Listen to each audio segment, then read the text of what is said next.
Hello, welcome to Podcast First Player, Infinity War Spoilercast. I am Cal, joined by... Hi, it's me. That's Zoe, and obviously we're joined by someone who does know their own name. Yep. It's Dan. We're off to a stellar start. I do know my own name, you are right. He's not going to share it with us though. No, how dare you? We have all been to see Avengers Infinity War, and it is pretty fucking good. We're going to delve more into it. Just in case you couldn't grasp the concept from the name, this is a spoiler cast, so there will be lots of spoilers. So if you haven't seen it, just press pause and go and watch it, and then come back and unpause and see what we talk about. Yeah. Before we start, this spoiler cast brought to you by Blueberry. Blueberry is a premier podcast hosting service, and with Podcast First Play, you can get 1 month absolutely free. Just go to blueberry.com and use promo code PVP. Firstly, everyone, ratings. Out of 10. Out of 10. 9.5. 9.5? Yeah. Dan? Do you know what? I've been struggling with this. I was going to say, you still wait. he's gone to watch it again to double check. Because, we have a rule on these spoiler casts, and usually whenever we talk about films in general, especially if we arbitrarily assign them ratings, which ultimately mean fuck all. Yeah. But a 10 out of 10, a perfect film, the concept of such just doesn't sit well with me. I don't think it's something that can ever be done. But I think Zoe might be right. I think a 9.5 is as close, given the scale of what they've tried to do and what they've been building to, and what they've had with, obviously, yeah, exactly. They haven't got everybody for it, have they? I just don't know how they could have done it any better. Yeah, absolutely 9.5 from me. Absolutely. See, I'm going for a 10, right? And I'm not saying it's perfect, but not purely just based on this film, but the last few films that have come out and we've been to see. I mean, like Star Wars, Last Jedi. The exact quote. I mean, we used it on the spoiler cast, but we came out of the cinema. It's like, what did you think? Did you like it? And I was like, I don't know.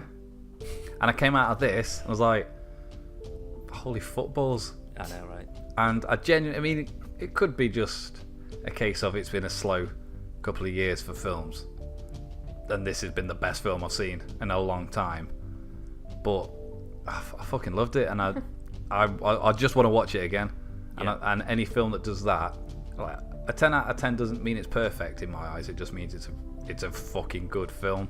Well, if on that scale a 10 is as good as it could have been, then yeah, I can see why you'd say that. Like, realistically speaking, is there any wiggle room for it to be better? Is there something that they could have changed or something that they did wrong? And the margin of error is so small. Yeah. I mean, I've got a few issues. Fucking nailed it. But it's nothing that's going to ruin the film. Oh yeah, I know. And I mean, we usually have sort of like, we'll jerk off about something for 20 minutes and then we'll go... Then we'll fall asleep.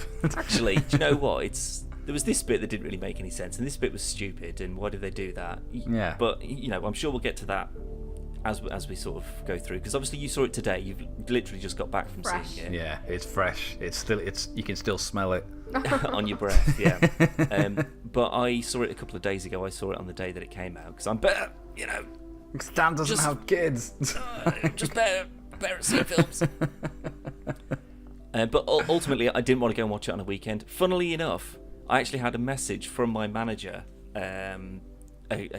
about 20 minutes ago saying, where was it you went to see it? What was the area you went to see it in? Because we saw it in like a viewing gallery thing.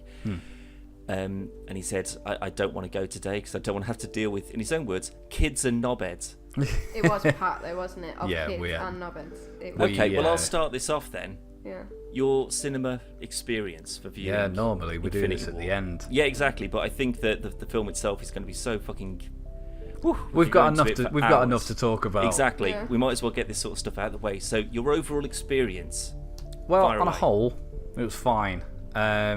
We didn't have... to be fair, we'll get onto that because that's the worst part of it. But normally, as a rule, we don't normally have a lot of bad cinema experiences like you normally do.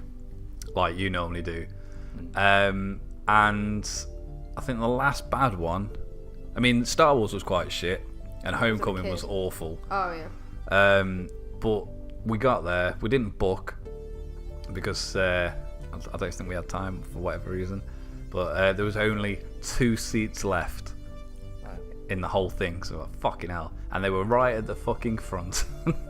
Oh shit. So that wasn't great, but obviously with it being an IMAX theatre, the screen's big enough, and it wasn't horrendously uncomfortable, it just wasn't ideal, but it was fine.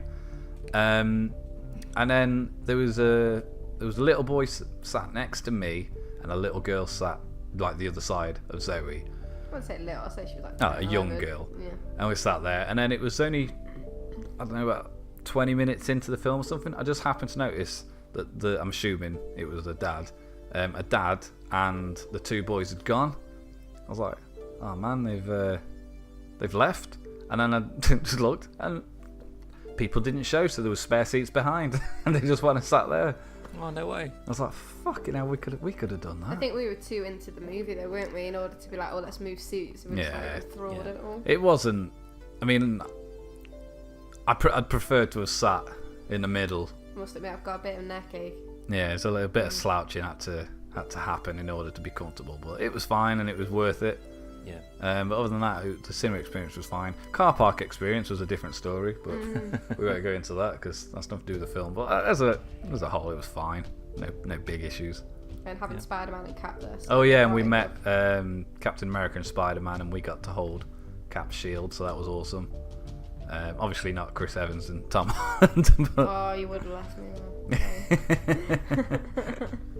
I wouldn't be doing this spoiler cast now, I tell you that. But Dan, your experience. Did we ever talk about what happened when I went to Black Panther? Yeah, I can't remember. Briefly, I think that was possibly the worst cinema experience I've ever been in. It was exactly that situation. It was fucking rammed, and unfortunately, the person I went with who'd booked the tickets, they thought that they were booking them right at the back, so we had plenty of room. Turns out he was looking at it the wrong way, so we're actually sat directly at the front. Yeah. But just off to the right as well. So it was not pleasant. It was rammed. People kept on talking, laughing. There was a guy who was rolling a joint next to us. What? Oh yeah, you for did sure. Tell me, yeah. And you know, every now and then people would start clapping, and it's just like you're clapping at the wall. They're not really there. What are you doing? So that ruined the film for me. It genuinely did. But when we went on Thursday, don't forget this is the day it came out as well. There was about 12 people there. What? It was incredible. So we'd booked, like, because we appreciate the fact that, you know, the Marvel Studios and Disney and everyone else have put so much time and effort into this, so we thought we'd show it due respect. So we went out and had a fancy dinner first, so we could fill up, you know. Proper date night. Yeah, it totally was. Did you buy any confectionery at the cinema? No, we didn't. So you didn't support the cinema showing. Well, we actually paid for the VIP section, thank you very much. So we got free food and drink. Oh wow! Yeah, so you don't have to buy shit, It's and not you get free, the biggest. You paid for it. Yeah, well, it's like £1 more. So believe me, when it comes to the price of fucking popcorn and stuff, I thought it was like £5 more or something like that. Yeah, no, it's not. That's amazing. Oh, that's brilliant. Yeah. So we sat in like the viewing gallery balcony thing, dead centre, right at the front. No one on that row, no one on the row behind us, the one behind that, the one behind that. Literally only the last row, and there's a big group of people that sat down. Underneath though, because I checked out how many people were below us, just in case that they were going to start, you know, their sort of idiot echoings would come up to us. There's about 8 people just sort of spotted through. So yeah, going middle of the day on a weekday. Oh, beautiful. It was a bit squished up actually, because we were right at the front. It doesn't take into account people with my length of leg, which is a bit annoying. And then when it started, it comes up with, you know, the trailers or whatever, and then they started coming up in 3D, and we were like, what the fuck's this rubbish? Film started, the film was in 3D. We didn't know. We thought it was in 2D. That's what we thought we'd booked. So Chris had to run out of the cinema, go and buy us some 3D glasses and come back in so we could actually watch the fucking thing. I love how Chris went out and got the glasses. Well, he said, and this was his own words, he was just like, I'll go and get some glasses. I'm seeing it again on Saturday, so it doesn't matter. So I was like, right. yeah, okay, cool. Bear in mind, you missed about 30 seconds of it. So yeah, but if you'd have gone, you'd have missed like 2 seconds because your legs are that long. It's only like 2 strides back to the kiosk. Well, I don't even know where he got them from, so it would have been a mad dash to try and find someone. From when you buy your drinks and that. Yeah, but that's the thing. Like where the viewing gallery is, you've got to take a lift to get there. There's no stairs that go up to that high. So I don't know how we got him, but he got him in record time anyway, and we cracked on. But people laughed when they were supposed to laugh. No one talked when anything was happening. It was bliss, absolute bliss. Me and Zoe were the ones laughing through most of it. No one was laughing at all. Because no, not even at funny bits. But you know the Aldo Jones weird trailer. Yeah. Every scene that came on that was obviously from the trailers just reminded us of that. Right. And we was just like laughing through the whole thing. It's quite funny. Oh my god. Yeah. But anyway, we're not here to discuss cinema experiences. Okay, for 20 minutes, near enough. I know, yeah. So, firstly, I just want to say this is a massive film. It's obviously full of a lot of characters and a lot of heroes. Probably the biggest ensemble cast for a superhero film. Am I right? Without doubt. Yeah, easily. Definitely. And a ridiculously large CGI villain. That's how you do it, Justice League. Let's just put that out there. Because Right, Thanos let that be looks the only spectacular. mention of DC, Justice League, what Warner Brothers are up to, because, quite frankly, they don't deserve this time. That's true. Very well That's said. true. Yes. They've had don't 2 deserve mentions already. They've had Batman, and they've had that, and that's all they're getting. This podcast sponsored by Zack Snyder. So, character-wise, actually no. Before we start, sorry. Let's do the things we got right. Oh. Did we have predictions? We did on many a podcast and many a discussion. Have you gone back and reviewed them? I've remembered some and I've had a look at some. Okay, go on then. So let's start off with Loki will die right at the beginning by tricking Thanos. Now originally we said he would offer like when you see it in the trailer and he's just giving like, him the Tesseract. Take it. Yeah. The what? Sorry. Tesseract. There you go. The Tesseract. What the fuck are you on about? Sounds like a dinosaur. It's like a big dinosaur nutsack. But we said it would be a fake one, and Thanos would see straight through it and kill him. Turned out it wasn't that, but he did try to trick him. Yep. And he died in the process. Yeah. Rather See, that's gruesomely. the thing, though. Maybe don't say, "Oh, by the way, I'm the god of tricks." Just Yeah. literally just as you're about to try and stab someone. You know, it might give you away somewhat. But he died by getting his neck squashed, and it was quite gruesome for a Disney Marvel film. It wasn't over the top. It was the kind of thing that would just be kind of like off screen, and then the camera would go back and he'd be on the floor. But you saw it all. They didn't hold anything back. It was a pretty good opening, and obviously, as he says, no resurrections this time. Yeah. So I think Loki's gone for good. Yeah. Gone for good. That bit underused to be fair. He was barely in fucking Ragnarok, and then he was barely in this. I was like, man, a cool character. You kill him off, and then it's just sort of like, oh fuck me, they've already killed the side list like character. That's set the tone pretty quickly, and then boom, Loki crush, and you're just like, fuck me. Okay, well maybe we are going in all fucking guns blazing. Holy shit. Game of Thrones here. Yeah. Another prediction was Hulk/Banner would be in Hulkbuster suit, which he was, but we did say there'd be a fight, he'd get overpowered, and then he would Hulk out and like tear through the Hulkbuster. That's what I was hoping. Yeah. That didn't happen. Yeah. I was a bit annoyed because Mark Ruffalo. The head bit as well. What did he say about head bit? something like, here's Thor or something like that. And it was like proper nerdy, and it was just can't like, remember. I'm Mark Ruffalo. I can't remember. But I saw a thing yesterday which really pissed me off because I don't follow him anymore. There's a pop vinyls. There's a guy I used to follow on Instagram, and he does custom pop vinyls, right. and they're amazing. They're really, really good. However, I was just looking on Instagram yesterday, and he put a custom. I'm not sure if it's one he'd made or if it's one that's going to be for sale, but it's Hulk tearing through the Hulkbuster armor, and I was like, motherfucker, are you having a laugh? Why put that the day it? No, it wasn't yesterday. It was the day it came out. The movie came out, so it would have been Thursday. I was like, well, clearly I was right then. Yeah. Nice one. So I unfollowed him straight away, dickhead. But it turned out that that wasn't even in it anyway. We predicted Spider-Man would die. Yeah, I don't think we can really count that. But no, wait. However, we also predicted it wouldn't be a permanent death. Oh, okay. Well, obviously, because he's got a second film, hasn't he? No, because he didn't at this point. Oh, did he not? No. When we first discussed this, Homecoming 2 wasn't officially announced. It was right. obviously going to happen. Yeah. This one wasn't on predictions, but in a discussion with James was pretty certain Black Panther would die.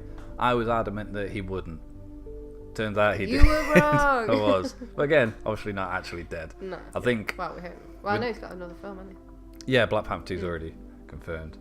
That's pretty much it for big main predictions. And then you can count in some of the people that died. Were quite obvious ones. There was one that we didn't discuss, but me and my housemates certainly did. During one of our many discussions that we'd have about, the MCU, what's happened, what we think, Infinity War's going to hold, blah blah blah. One of the, obviously this has gone round already a million times by now, but the fact is that no one gets killed in Marvel films. Yeah. And the only people we could narrow it down to was like Quicksilver and Crossbones, and Rhodey maybe, and then oh no, he's not. Yeah. Then Chris said Red Skull, and I said, well, no, because technically speaking, we didn't see him die. We just saw him shoot off into space. So I don't reckon he is dead. And then boom, he's here. But nobody would have predicted that Red Skull would have been in Infinity War. No, I didn't say he was. I just said no. But I'm saying he wasn't dead. But yeah, no, there's no one who could have said, I reckon he's probably going to be the keeper of one of the Infinity Stones. No. Well, I thought it was Death. So did I. I totally did. It wasn't even like it, was it? It's a different actor. It's actually the gay guy from Walking Dead. I've forgotten his name. Brown one or the ginger one? Ross Marquand. That didn't really help. The blonde one. The one, he hurt. I don't know if you've watched this far, Dan. No, probably not. The one who's got a bad leg when they find him. Yes. Him. Yeah. Yeah, it's a different actor. But when before you find out it's Red Skull, which excellent reveal. Mm-hmm. Yeah, totally. Fucking amazing. I thought it was Death. Yeah, really so did. We both looked at each other and went, it just looks exactly like her though, with the flowing cape and everything. Just like that, it's all tattered and stuff, and the fact that the way the voice. I mean, thinking back now, I can't 100% remember the voice, even though it was a few hours ago when we watched it, but it didn't sound tremendous. Like it sounded like it was. It could have been a woman. It was just that's how the voice was. Accent, nothing, was just it? a bit Just gravelly. a very standard voice. Yeah, just like someone who's been trapped there for a long time, which it was. Well, he's been there for what, 70 years? 80 years maybe? And he hasn't aged a bit. What else was there? I can't even fucking... Children of Thanos. Obviously in the comics called the Black Order. Renamed to Children of Thanos in this. Bit of a mix-up. Obviously we've got Ebony Maw. Black Dwarf in the comics, but he's called Cull Obsidian in this. Proxima Midnight and Corvus Glaive. No Supergiant. Don't know who that is. Well, she's got like mind control powers, and she goes off to. In the comics, she goes off to fuck up the X-Men. Right. So that's probably why she's not there then. Well, I mean, they could have assigned her to a different role in this, but obviously we've got Ebony Moore for yeah. He kind of stole the show for all of them. Mm-hmm. Yeah, excellent. He's so fucking cool.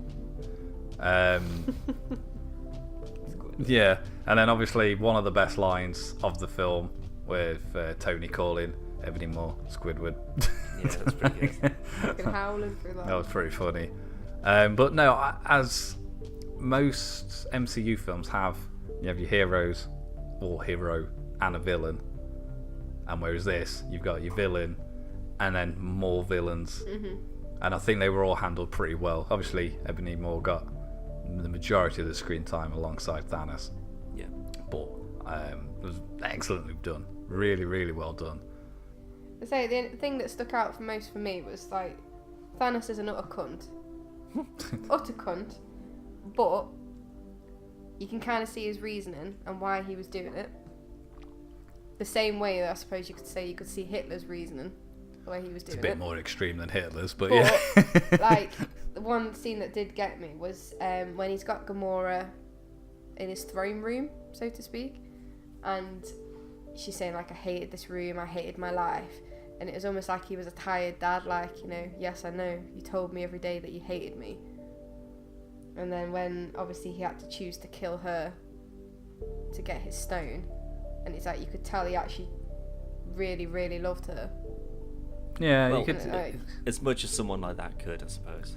That's like what the thing is, isn't it? It's poetic, like, someone like Thanos could love anybody like that, whereas, obviously, his main idea is to cull people he deems fit to cull. Well, it's random. No. It's supposed to be. It's like now it is. He but seems before it wasn't. Balancing the universe. Yeah, it's taking basically a random. So it doesn't matter whether they're rich or poor. A certain percentage.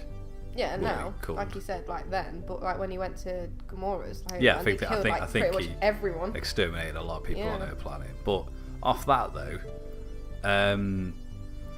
I don't understand. Like, obviously, a certain percentage of the human race would obviously be called. So, obviously, Spider-Man, Black Panther, Falcon, Bucky, everyone that went, because they're still human. Why did Groot though? Well, it depends on how many of Groot's species are alive. Well, I was of the impression Groot was the last. Then maybe like in the MCU. Have none rather than just one on his own. Well, actually, no, because Thor's Stormbreaker is part of Groot. So they've chose Groot over the weapon. Yeah, no, because it could still. Would that still work? Is it still part of him? It's not as an inanimate object though. It's not an axe that's going to talk to him. Yet. I could deal with that. That'd be amazing. That'd be like the perfect buddy film. Mm-hmm. Groot and Thor, hammer time. No, it's you can see it though, and you can because he even says he chose to ignore his destiny once before. Nah, he's not going to do it again. Yeah, what do you mean by that? I'm assuming he had to probably choose Gamora or something over something else, and he chose her. I don't know, because it doesn't really explain any of that. I don't know, maybe he's had a chance to have all six before. That's what I mean, and maybe it was a similar circumstance. He's just gone, oh no, that's a bit too much. Yeah. But now he's just so convinced that no, I absolutely have to do this. Mm-hmm. Like it's basically it's for this sort of like it's, and it is a tried and tested method of keeping a species alive. Mm-hmm. When you thin out the herd, basically the rest of the herd becomes stronger because of it. Yeah. Again, like Zoe said, it's something that when you see it through his eyes and you understand why he's doing it, you can go, you're a dick, but yeah, I get where you're coming from. But that surely though, the only way that people could really stand there and agree with him is if like the universe was like on the edge of collapse. Yeah. There was so much overpopulation. He was just like, look, if I get all of these, I can just reset everything and just put everyone back to a position where everyone can survive and no one has to starve anymore. but I didn't get the feeling that the universe was in that way. I just think that that's the way he sees it. Yeah, I think it's like you say, if he came down and it was like Walking Dead situation where everything's not necessarily zombies, but like The end of the everything's world, fucked, then fair enough. But the only reason anything's fucked is because all these people keep coming to Earth and attacking, and it doesn't seem to be. I think the film did a very good job of humanizing Thanos when he wasn't just a crazy evil person. He was someone who was calm and rational. Well, it's like Zemo. Again, like Zemo was rational. He had a reason for why he was doing it, and again, Zemo succeeded in what he was doing. Yeah, he drove the Avengers apart. Like, he won. And then Thanos in this film, he won. Yeah.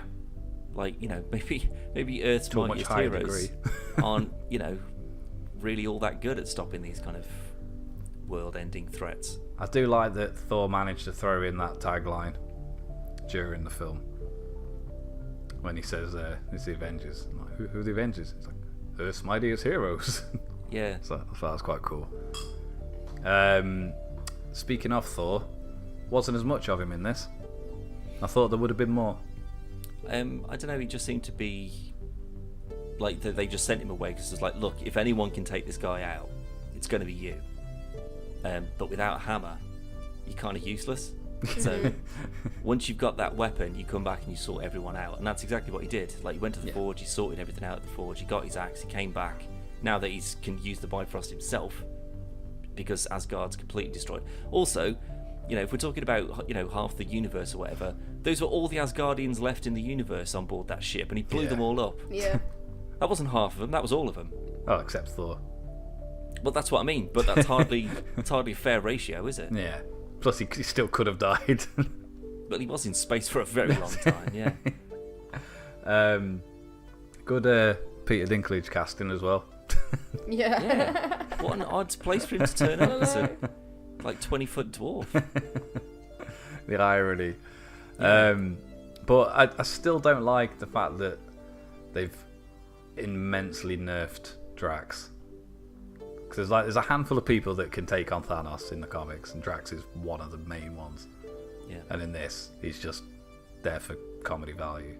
Fucking nothing. Don't get wrong, he's very, very funny, but his sole purpose is to destroy Thanos. And every single... I mean, he can't even fight he couldn't fight Roman, he can't fight anyone. Well, as soon as he stands up to someone, they fucking knock him down straight Yeah, away. straight away. So, for fuck's sake. But one of my issues is you've got Vision and Scarlet Witch taking on some of the children of Thanos, and they get absolutely annihilated. And then Cap and Black Widow show up and just batter them. So you got two of the strongest MCU characters, and then two humans, and then the humans. And there was a lot of moments where they came out on top, like the non-powered heroes. Yeah. And it's Well, I fine. mean, But Vision was stabbed, and Scarlet Witch was...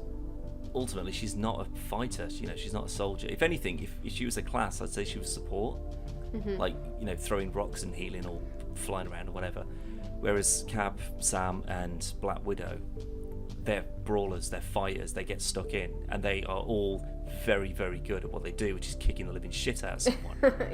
yeah, So all but, they had to do was just get up in their faces, and then boom, what could they possibly do? but with the exception of Cap, all of the children of Thanos are a lot stronger I than think it was the mainly non-powered outnumbered, heroes. wasn't they? There's only 3 of them. If you count Scarlet Witch, still using Falcon, her powers. oh, and 4 including Scarlet Witch, but there was a lot of moments where, I mean, it's fine because they're all heroes and they all deserve screen time. Same as realistically, Hawkeye would already be dead. Yeah. Because Bow and arrow. I mean, I love using a bow and arrow in Far Cry more than anything else, but you know, at some point you need to put it away and get out a gun because it's not ideal. But he's a hero, so that's going to happen. I nearly cried. Dan probably won't because he's got a stone heart. I did But, several times. the biggest bit that nearly got me God. was towards the end, obviously, when Spider-Man is like, Mr. Stark, I don't feel right. And he turns around and he's disappearing. And he's like, I don't want to go, please. I'm sorry. I was like, oh my God, Dad. Yeah. Honestly, my eyes like were welling, but my lip was going. I was like, fucking hell, I've never cried at a film in my life. No, that got me. When Thanos just looks around and then like grabs Gamora by the arm Yeah. and just wings her over that cliff, I was just like, oh my God, what? The fact, it's just the sight of seeing it. I mean, a lot of films and TV shows, when you see, especially big men, but when you see guys crying, it's like, I don't know, it's just something you don't, especially a villain like Thanos, you don't expect him to cry. And it's when Red Skull says he's not crying, they're not tears for him. Yeah. And then obviously she clicks, and it's just like, fuck. But a lot of the stuff that you probably should have cried at didn't upset me. When like a lot of them were dying. The thing is though, it's difficult like when someone is, I don't know, when they have pain or if they are killed in such a way, like Loki for example's sake. Yeah.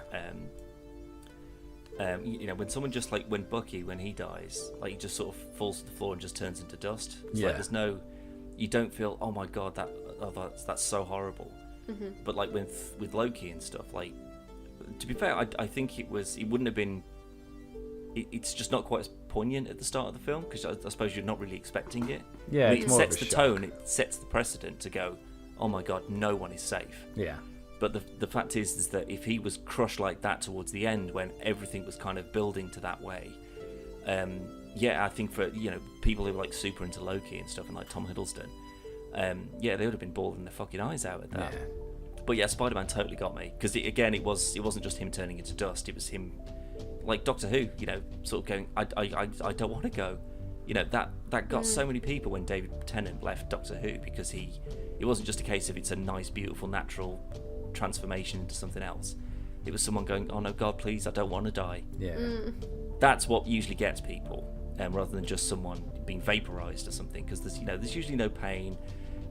You can't understand what that would feel like because it would just be boop, gone. Yeah. Whereas with him, it looked like he was really, like, emotionally, physically, he really felt that. Well, yeah, I mean, like, the fact it's like Tony, like, is just like holding him, and it's a bit of a kick in the face because he's finally been made an official Avenger, and then his first mission, and he goes effectively dead. Yeah.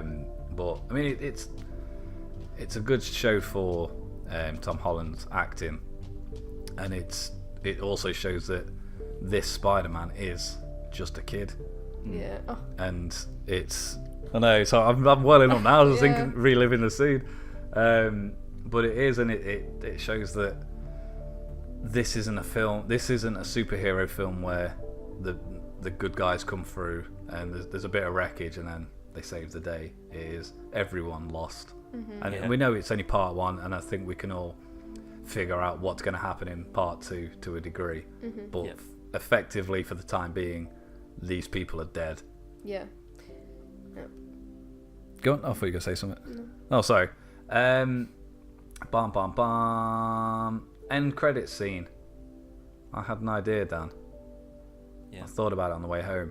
Right. Obviously, you stayed for the end credits scene. Yeah, of course. Yeah. I think it's the first one that was right at the end, wasn't it? Yeah, there hasn't been any others where I think there hasn't been at least another one. Yeah. And before right at the end something else happens.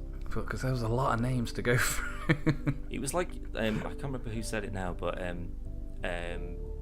someone said that it was because like it wasn't all sort of like dun dun dun dun dun. It was just like violin music. Yeah, names. really It was sad. like an obituary reading. That like it was just like this person they died. Yeah. This person they died.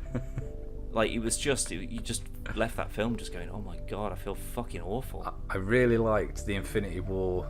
Zoe, I knew the credits. The credit scene was right at the very end, so Zoe went to the toilet because we knew we had time.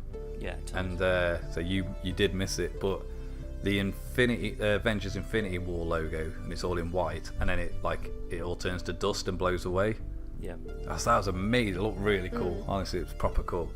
But yeah, so obviously we get to see Mr. Fury and Maria, and there's obviously what's happening is people are disappearing. So pilots who are flying helicopters are like disintegrating, turning to dust. So stuff's crashing, and then a car crashes into Fury's car. They get out, there's no one in it, and then Maria starts doing the same. And then obviously we're all happy because Mr. Fury's back, and then nope, he's gone. Yep. But he manages to press like an SOS beacon, which is, who is it gone to, Dan? Captain Marvel. There we go. So the Captain Marvel film won't lead on from this. This is going to be set in way before, yeah. So I'm assuming we'll pick up with her in the next. I don't know if it's part 2 or just Avengers 4. Well, she's films out in March next year. Yeah, and then this is after. Exactly, yeah. So what I'm hoping is that the Captain Marvel film, she will be the most powerful out of all of them. Yeah. She has to be. No, right? that's the whole point of her. Actually, to be able to do anything. Well, that's the thing. But if you think about it, so you've got the incident in New York, the Chitauri invasion. You've got Hydra taking over in the Winter Soldier. You've got Ultron almost blowing up the entire world. Nick Fury didn't call on Captain Marvel then, but this, now he was like, this is literally it. Like, no one can deal with this. This is our final. Yeah, this is literally our last card that we have to play, and it has to be the big guns. And he's going to send a beeper message, or whatever it is, to Captain Marvel, and she's going to come in, and she's going to sort him the fuck out. Hopefully. And that is what I need to be able to see this Captain Marvel film, and watch her become so unstoppably powerful that when you go and see the Avengers 4, you go, he ain't got a fucking chance. Yeah. When she shows up, he's going to get his head kicked in. But there's also a lot of characters in the MCU that have been, like we say, like Drax and Hulk, that aren't as powerful as they are in the comics. So yeah, Hulk got knocked the fuck out. Oh yeah. No, yeah, he got fully battered. But I mean, again though, I think for a start of a film like this, I think that was setting such a good precedent for what he was capable of. So he was just like, oh, here's this guy who's basically a god, dead. Yeah. Here's the Hulk, like literally the guy that is their end game, that comes in and sorts everything out, invincible, can't be hurt, and we've seen him, fight Thor and whatever, and he's pretty much gone toe to toe with him, and he wails on him for a bit, and then Thanos just is like, okay, enough, and then just beats the living shit out of him and knocks him out. Well, he picks him up, doesn't he? Not even got all the stones either at that point. Yeah, he just fucking leathers him. Yeah. I mean, that's why the Hulk didn't come back out again. It's just like, fuck that. I'm not being beaten up. Yeah, he's either embarrassed or he's scared of him. Well, we said, that's what I mean, because in the comics it's the other way around, isn't it?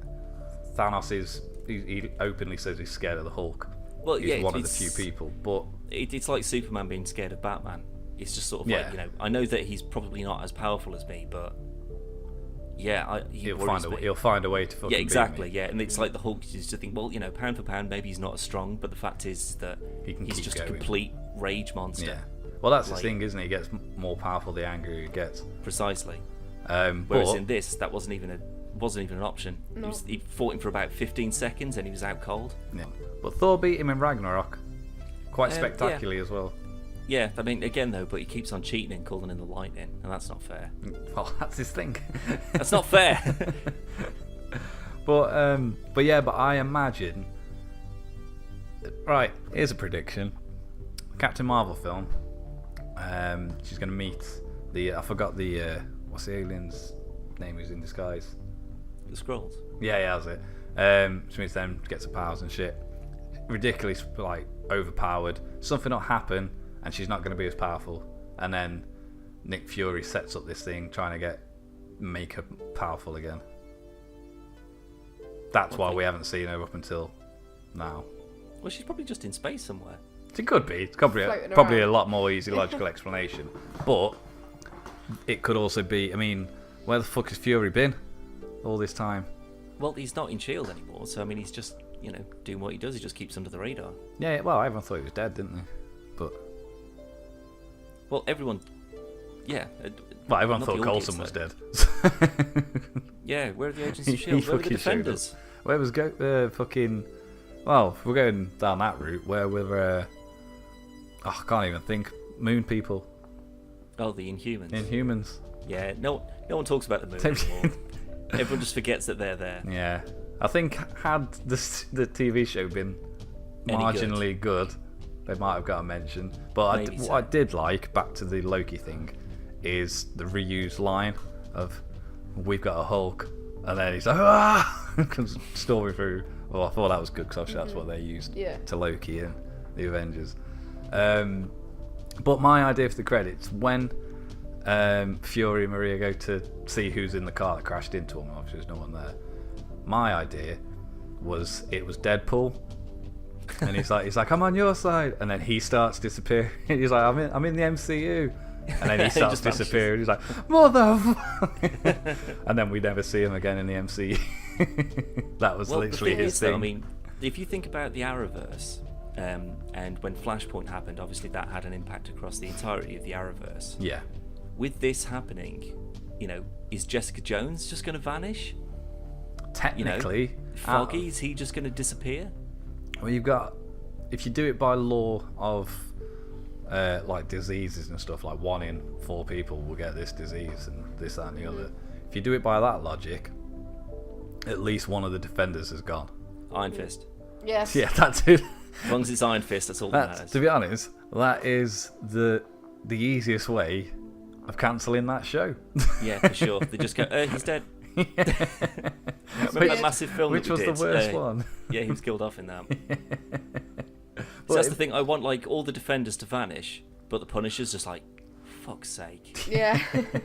Mass extinction. It doesn't even kill me. God damn it. And then I just want to see him just firing a big machine gun at Thanos, just to no effect. Can you imagine that though? It's like all this is happening, and he's like, the bit when, like, towards the end when Cap's like holding his Thanos' fist, and then he's like knocks him down, and then he's going after Wanda and stuff, and then he uses the time stone, brings Vision back. He's just about to take it off him, and then it's just like, and that hole comes through Thanos' head, and then the camera pans out and punishes there with a sniper. Yeah, then he just puts on his jetpack and flies away. Yeah. Rocket Man. That would have been amazing. But Well, this is the thing though, like with half the world's population being vanished, and obviously things like S.H.I.E.L.D. and stuff will just take an absolute beating because of it. I can't help but feel that they'll go, shit, we need backup. We've lost like half the Avengers, all the Guardians. Rocket's still about.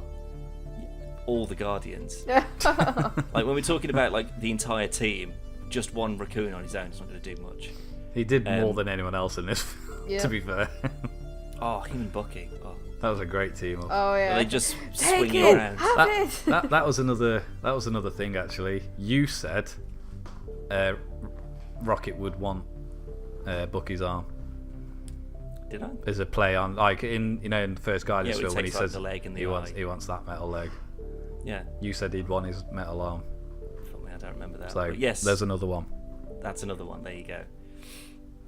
Okay, well let's focus more on the actual content itself then. So, I mean, it's exhausting just thinking about everything that would. Honestly, I came out of it, I was speechless. I was just like, I've come out of films before and I've gone, wow, that was amazing. Or I've come out of films thinking I didn't understand it, or I've just come out and thought that was really not that good. This one though, I didn't know what to think. I was genuinely stunned for about a good sort of half an hour or so, just literally trying to process, the sheer amount of action, the talent, the comedy, the effect that it's had on a universe that spent the last 10 years establishing itself. Yeah. It's an unprecedented event, and quite frankly, I'm glad that I was alive to see it, because as this is our generation's Star Wars. mundanely profound as that sounds, that is very true. This is the kind of thing that Can you name another, maybe even if it's just a film, doesn't have to be part of a series or a franchise, but can you name another film that's had that impact on us, on our generation? Because I can't. No. With the exception of maybe The Force Awakens. Possibly, yeah. I was going to say maybe some, but again, that's not our something generation. But no, is it? That's carrying on from yeah, before. established. But yeah. I mean, like, one of the reasons Maybe, like, I rate that as a The film. Dark Knight, maybe something like that. Possibly, Like, being because able obviously to- with Heath Ledger dying, that last one was a bit. Yeah, like Meh. the Dark Knight was just, that was something to behold. Oh, It was a great film, but I don't think you can hold it in as high regard as this. No, again, but there's also, I mean, if you take away, the emotional element and the nostalgia, and obviously how much people have cared about this franchise for the last 10 years, and you put it as an actual film, I mean, I don't think that the pacing was good, but I thought it was as good as it could have been for a film of this magnitude. Yeah, for the amount of content they had to cram in. Yeah, I mean, to try and squeeze, you could have easily had, and I would have gladly taken it, another half an hour of that. Yeah. I would have sat there in the worst cinema experience ever with my legs squished up or whatever, and I would have sat there for another half an hour just to see more interaction between Tony Stark and Doctor Strange and Thor and Star-Lord. Like, there's shit like that I could have just watched all fucking day, because it's just like, I can't believe it. This is Doctor Strange talking to Spider-Man. Like, how the fuck has this happened? Like, when did this become such a big money-making machine that we could sit here, like, it is like when you see Superman and Batman talking to each other. It's just like, wow, look at that live action in a film. They've actually got it, which is incredible. Yep. I know, but again, I'm not talking about the film. I'm referring to something poignant from it. Just sort of seeing these characters all sort of up against each other, and I did feel it was a bit rushed. They'd sort of be like, bang, here's the Hulk, and here's Doctor Strange, and then Iron Man's here, and then it's like, oh, there, go, action, fight. But I knew that it had to be, in order to get to the rest of the film and understand what was happening. It's just that I think an extra half an hour of sort of those characters coming together, like in the first Avengers, there wasn't a epic disaster or something, that had to call them into arms directly there and then. They had time to sort of meet each other, and Bruce Banner met Captain America, and they were just like, oh yeah, I've heard about you, oh yeah, nice to meet you, sort of thing. There wasn't really any of that. It was just like, the world is ending, we need everybody, crack on. And again, I totally get why they've done it.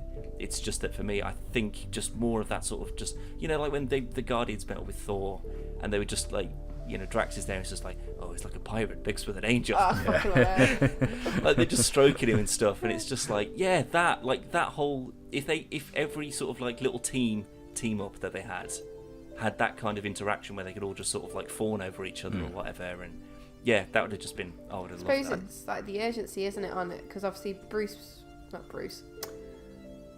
fucking Banner. Yeah, Bruce Banner. Banner. Is it Bruce? Yeah. It is. Bruce Banner coming through with Doctor Strange and being like, look, we need you now. This is the end of the world, hugging him so he knows it's serious.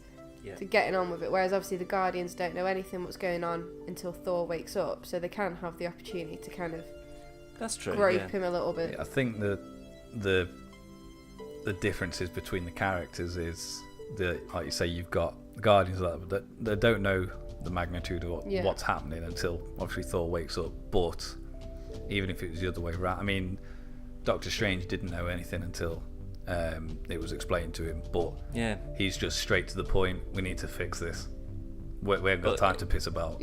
He is also one of the most powerful people there. Like, they're all monitoring this sort of stuff. Is this not something that cropped up in the tea leaves, or they're crystal balls or something? You'd think, I mean, Tony Stark's been planning, like, he'd been aware of Thanos for quite a while, but like radars and being aware of what the Infinity Stones are and stuff, but he's had no plan. No, none of them did. Nothing at all. And the fact that obviously Gamora knows he wants to get these Infinity Stones, why hasn't she spoken to the Guardians about it? Yeah. So that maybe they could have tried to do their bit before now. Monitoring him. Well, I mean, they only found out when they picked one up and then took it to the collector, who explained what it was, and they were just like, "Yeah, we have to. We can't keep this shit. Yeah. Like, we can't just sell this on to fucking Ronin or whatever." But they could have but gone on. Thor and was like found the only others. one who actually knew the whole deal. Yeah.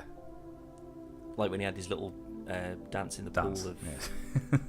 lightning or whatever it was. That was just very, very convenient. Oh, you just jump in here and it'll just tell you the future or whatever. They're like, oh, okay, yeah, sure. Take your shirt off while you do it. You're gonna lose an eye. That's actually one point that Chris. But actually, there was two very good points that Chris brought up that I wanted to mention to you as well, just in case you'd seen them or thought of them as well, because I hadn't. Number one, no shirtless dudes in this, with the exception of Drax, obviously, but he's That's Hulk. very true. Hulk. Again, he's always shirtless.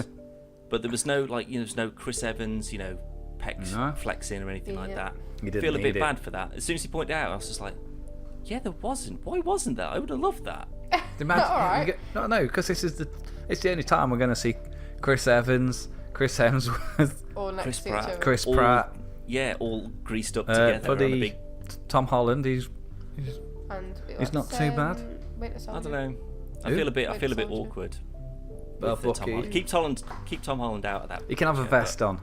Yeah, there you go. That's fine. Everyone else though, yeah, Black shirtless, Panther. oiled up, Yeah. grappling with Thanos. That'd be amazing. Yeah, doth that get Thanos? I'll buy the next one. They're all just naked.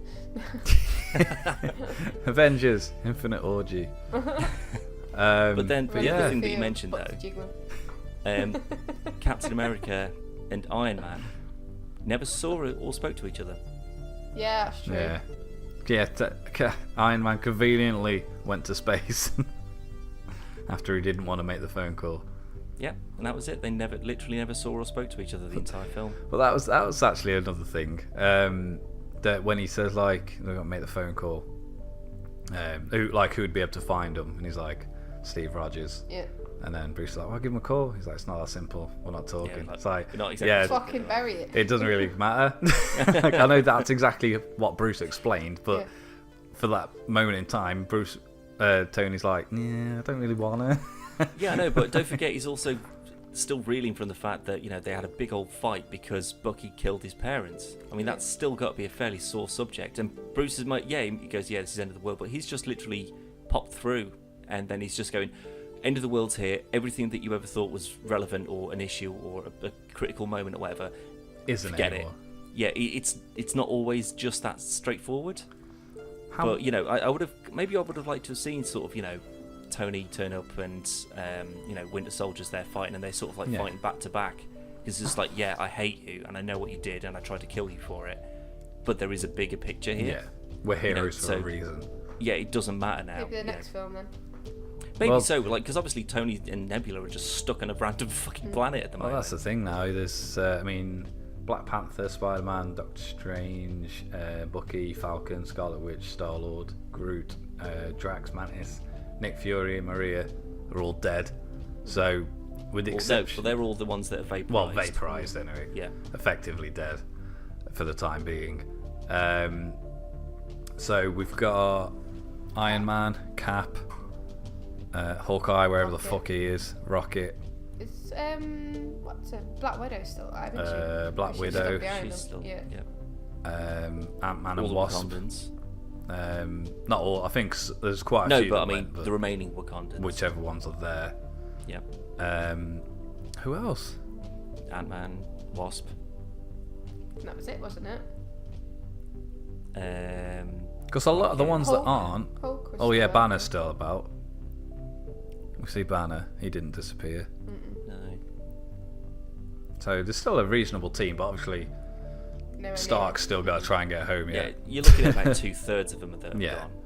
gone. But one thing I did want to mention, because I can't remember, when they nearly beat Thanos and Mantis Oh, is on yeah. his shoulders, keeping him subdued, and then Star-Lord ruins it all. Where was Drax? Was he on that? He was there, but Because originally he was cutting the back of his yeah, legs, he wasn't slid past and Oh, yeah, sliced yeah. sliced behind his legs, But you had Spider-Man and Tony trying to get the gauntlet off, and then Star-Lord comes up, and then ends up hitting Thanos and ruining everything. Obviously, Tony stopped trying to remove the gauntlet to go and try and stop Star-Lord. Well, why couldn't Drax have stopped him? Well, Doctor Strange was there as well. Plus Doctor Strange, and also, why didn't Iron Man grab the gauntlet and just like go full power on his fucking like jets? Well, when you've got Iron Man and Spider-Man both struggling to take this thing off. Oh no, Doctor Strange was holding him in place, wasn't he? He had him all tied. Yeah, he had the like the lasso things on the. Yeah. So he's fine. But why did we see? Because Tony Stark's got this incredible nanite suit, which just can like Cyborg basically can just create stuff out of this nanite awesome shit. It's amazing. Why didn't he just make that big fucking knife and just cut his pissing arm off? Yeah, just cut it off. Why didn't he just do that? Or why didn't Doctor Strange just open a portal and just close it on his arm? Yeah. Snip, gone. Yeah, well, he did it earlier with precisely. What's his face? That was literally the only thing. So I was like, okay, well, as long as you got Mantis keeping him relatively knocked out. Yeah. Open a portal, push him through into some weird dimension somewhere, and close it just as his arm's going through. Yeah. Then you've got the Infinity Gauntlet with all the stones on, and he's in some fucking hole somewhere. That's the thing. Just do the thing onto his head. Do the exact same thing, but with his head. Yep. Chop his head off. Yeah. See, that to me, that was literally the only thought. When I came out of that whole film, that was the only thing I thought. Why didn't they just cut his bleeding arm off? Why were they trying so desperately to get the thing off? If they just cut his arm off or cut his fucking head off when they had the chance to.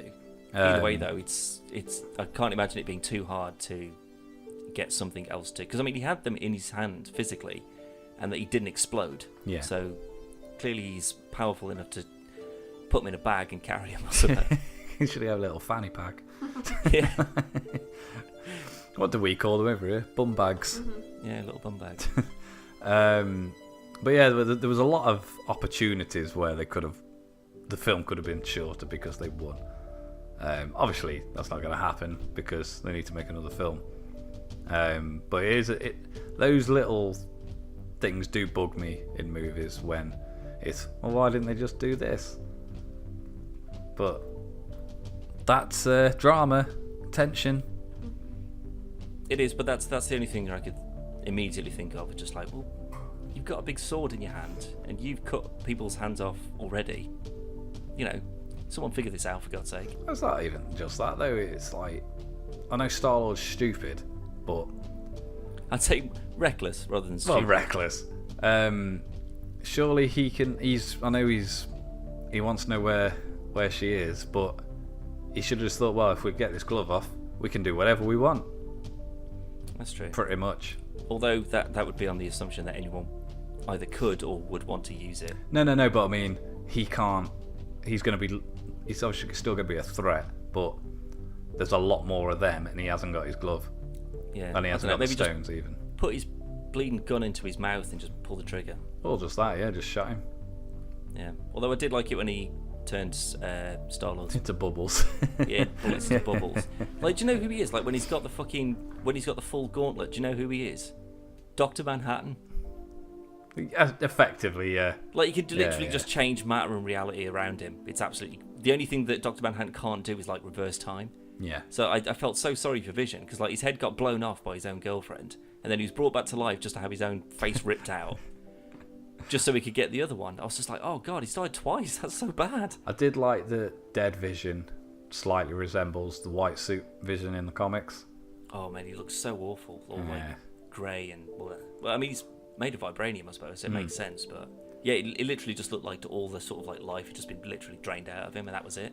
There was a lot of little Easter eggy moments, like marking back to Infinity War comic, like a banner falling through, landing with Doctor Strange. Obviously, it's Silver Surfer in the comics, and they swapped it for Banner and stuff. But there was a lot of good moments like that.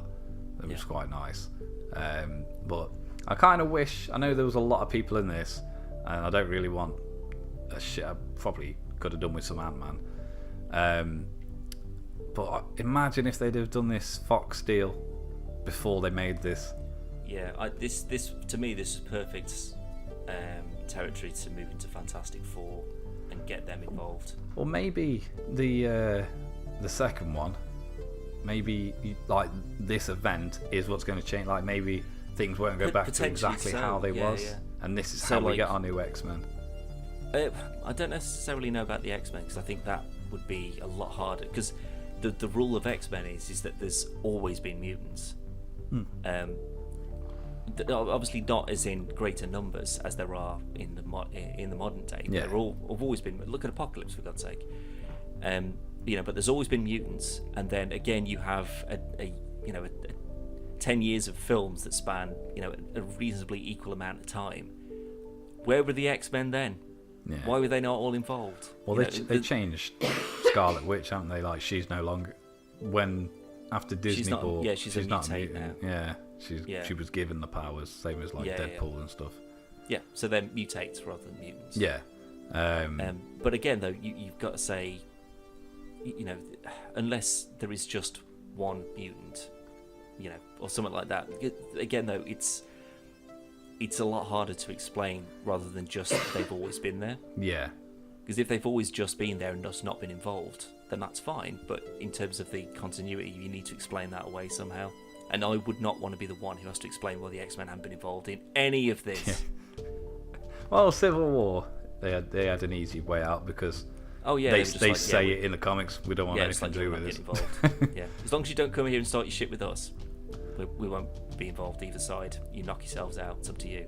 Whereas this, though, it's just like we need everyone. I imagine that this would also affect mutants as much as it does humans. That'd be cool though, like that last shot, which was like, I think it might have been a nod to Farmer Thanos. I'm not 100% sure on that, but it's Farmy saying so it could be. But he's sat there, he's watching the sunrise, like, and then like 6 claws just go straight through his head, and then that's how we get Hugh Jackman in the MCU. Yeah, I don't think he's up for that somehow. He said he would. He said he said he wants to do an Avengers film. The battles, amazing. Very good CGI. Yeah, the Thanos was amazing. The battle in Wakanda was kind of reminiscent of Episode 1, like with the big shield dome, and then rather than people just walking through it, they physically got to force themselves through it. And then they were just like, okay, well, if kind of like a raptors testing the fence. It was like, okay, if we surround this thing and all jump at it at the same time, it'll turn the whole shield off. Yeah. So it was like, okay, well, if we open it up slightly and bottleneck them, and we just fucking do them in as they're coming through, that gives us an easier job. Yeah. That whole battle sequence is amazing. It was cool just seeing Cap and Black Panther like just storming ahead. Yeah, just fucking wailing on those things, and they were like proper nasty, fucking vicious things that they're fighting as well. But then there's like the whole team up with like the I can't remember the name, the Dormeloge or whatever they're called. Yeah. Michonne, basically. Yeah. And Scarlet Witch and Black Widow. And they all just team up on that female child of Thanos. Like beat the living shit out of her. And then she just throws her in front of a tank and gets squished. I was just like, oh, fucking hell. Well, it's that scene, though, was a perfect, like, these are heroes, and you've got Black Panther and Steve Rogers, who are heroes, and obviously he's got his vibranium suit, and Cap's obviously Captain America, but they are just both humans, and they like, fuck it, we need to beat them, and then they're just like tanking ahead, taking them out, and yeah, it's just ace. I love Captain America. I don't want Chris Evans to ever age. It's like because he's getting more and more gruff, and he's got the black suit now, like with the black star. Yeah. I hate those new shields though. I've got to say that. Those little flip out things on his arms. Hate them. But it's because he hasn't got his shield anymore, has he? But that's the thing. He needs his shield back. Yeah. Like the way that I imagine he'll get it in the next one. Oh, he's got. But that's the thing, because Tony Stark and Cap haven't really met up. Yeah. They haven't buried the hatchet, and I'm sure that Tony Stark's got that knocking around somewhere. Yeah, he took it off him, didn't he? Yeah, exactly. So he's just like, okay, well, we need to work together, and I need you at full strength. Yeah. So here's your shield, Batman. You need it. You've earned it. I'm surprised Black Panther hasn't just made him a new vibranium shield, to be honest. Are you kidding me? They probably sell them in like every Sainsbury's That's what that they've got in Wakanda. Wakandsbury's. Yeah, it's just everything's made of fucking vibranium. And, That's like, what I do you mean. see, It's like, Black easily Panther's accessible. suit like exploding, like when Yeah. he was taking damage and stuff, and I was just like, that's a nice little callback to Black Yeah. Panther. That's pretty cool. There's a lot of, like Zoe was saying, it's even though all that's happening, it was still very like African culture kind of stuff, and like, this has got to be something that a lot of the Wakandans have never seen before, like this kind of scale. I did like the fact though that that general, I'm just going to call him a show because I can't remember what her name is. I didn't realise it was, to be honest. Really? Yeah, Zoe pointed out, I was like, it does look like her, but Well, is it? yeah, but well, no, because she didn't have dreads. So. Well, yeah, that's usually the giveaway. But like when they, like when Cap lands, and they're just like, yeah, when we opened up the world to Wakanda, this isn't exactly what we had in mind. And then they just had that big fucking scale alien invasion there as well. They're just like, look, just put the force field up. Just leave us alone, for God's sake. We've gone this long, and we're fine. Yeah. Look, Cap's reveal was cool though. Obviously, we already That saw gave me it, goosebumps. but it was a cool fucking reveal, and it was like I didn't. just the look Scarlet Witch gives them. It's like, you're fucked. Yep. Cap's here. But she just threw that thing and he just caught it, and Yeah. then stepped into the light with his beard and everything.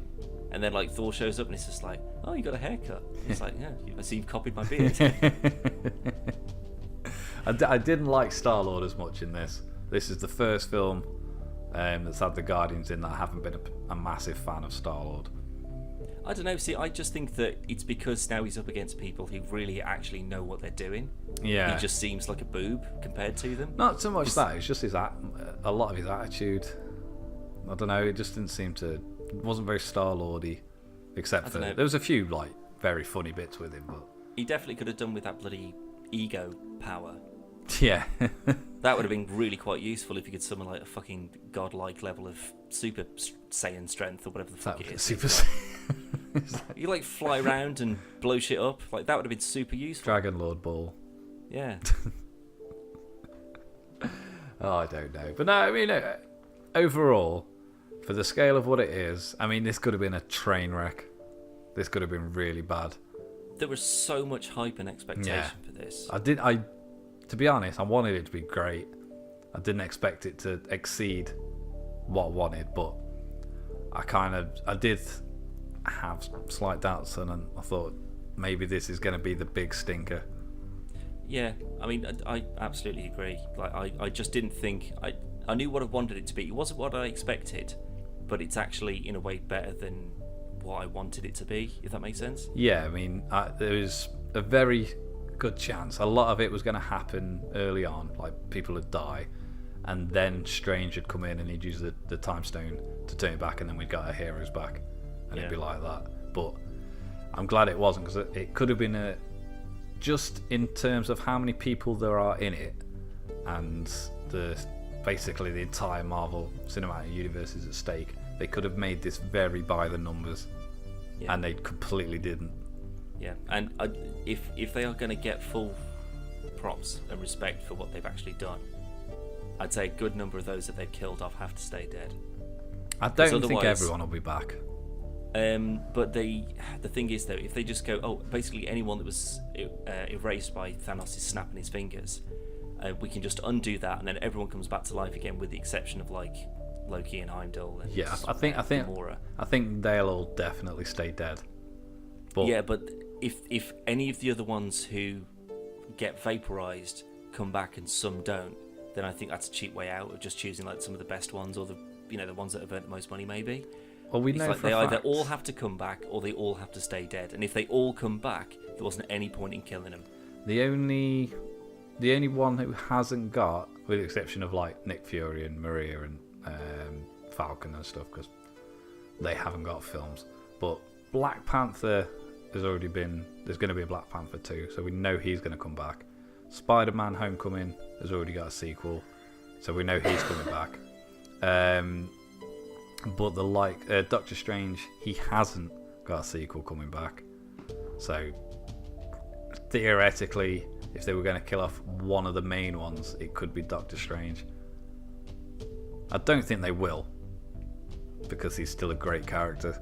Yeah, he's too much of a linchpin. Again, I know that's the comics, but yeah. You know, he's still one of the most powerful beings there is. Exactly.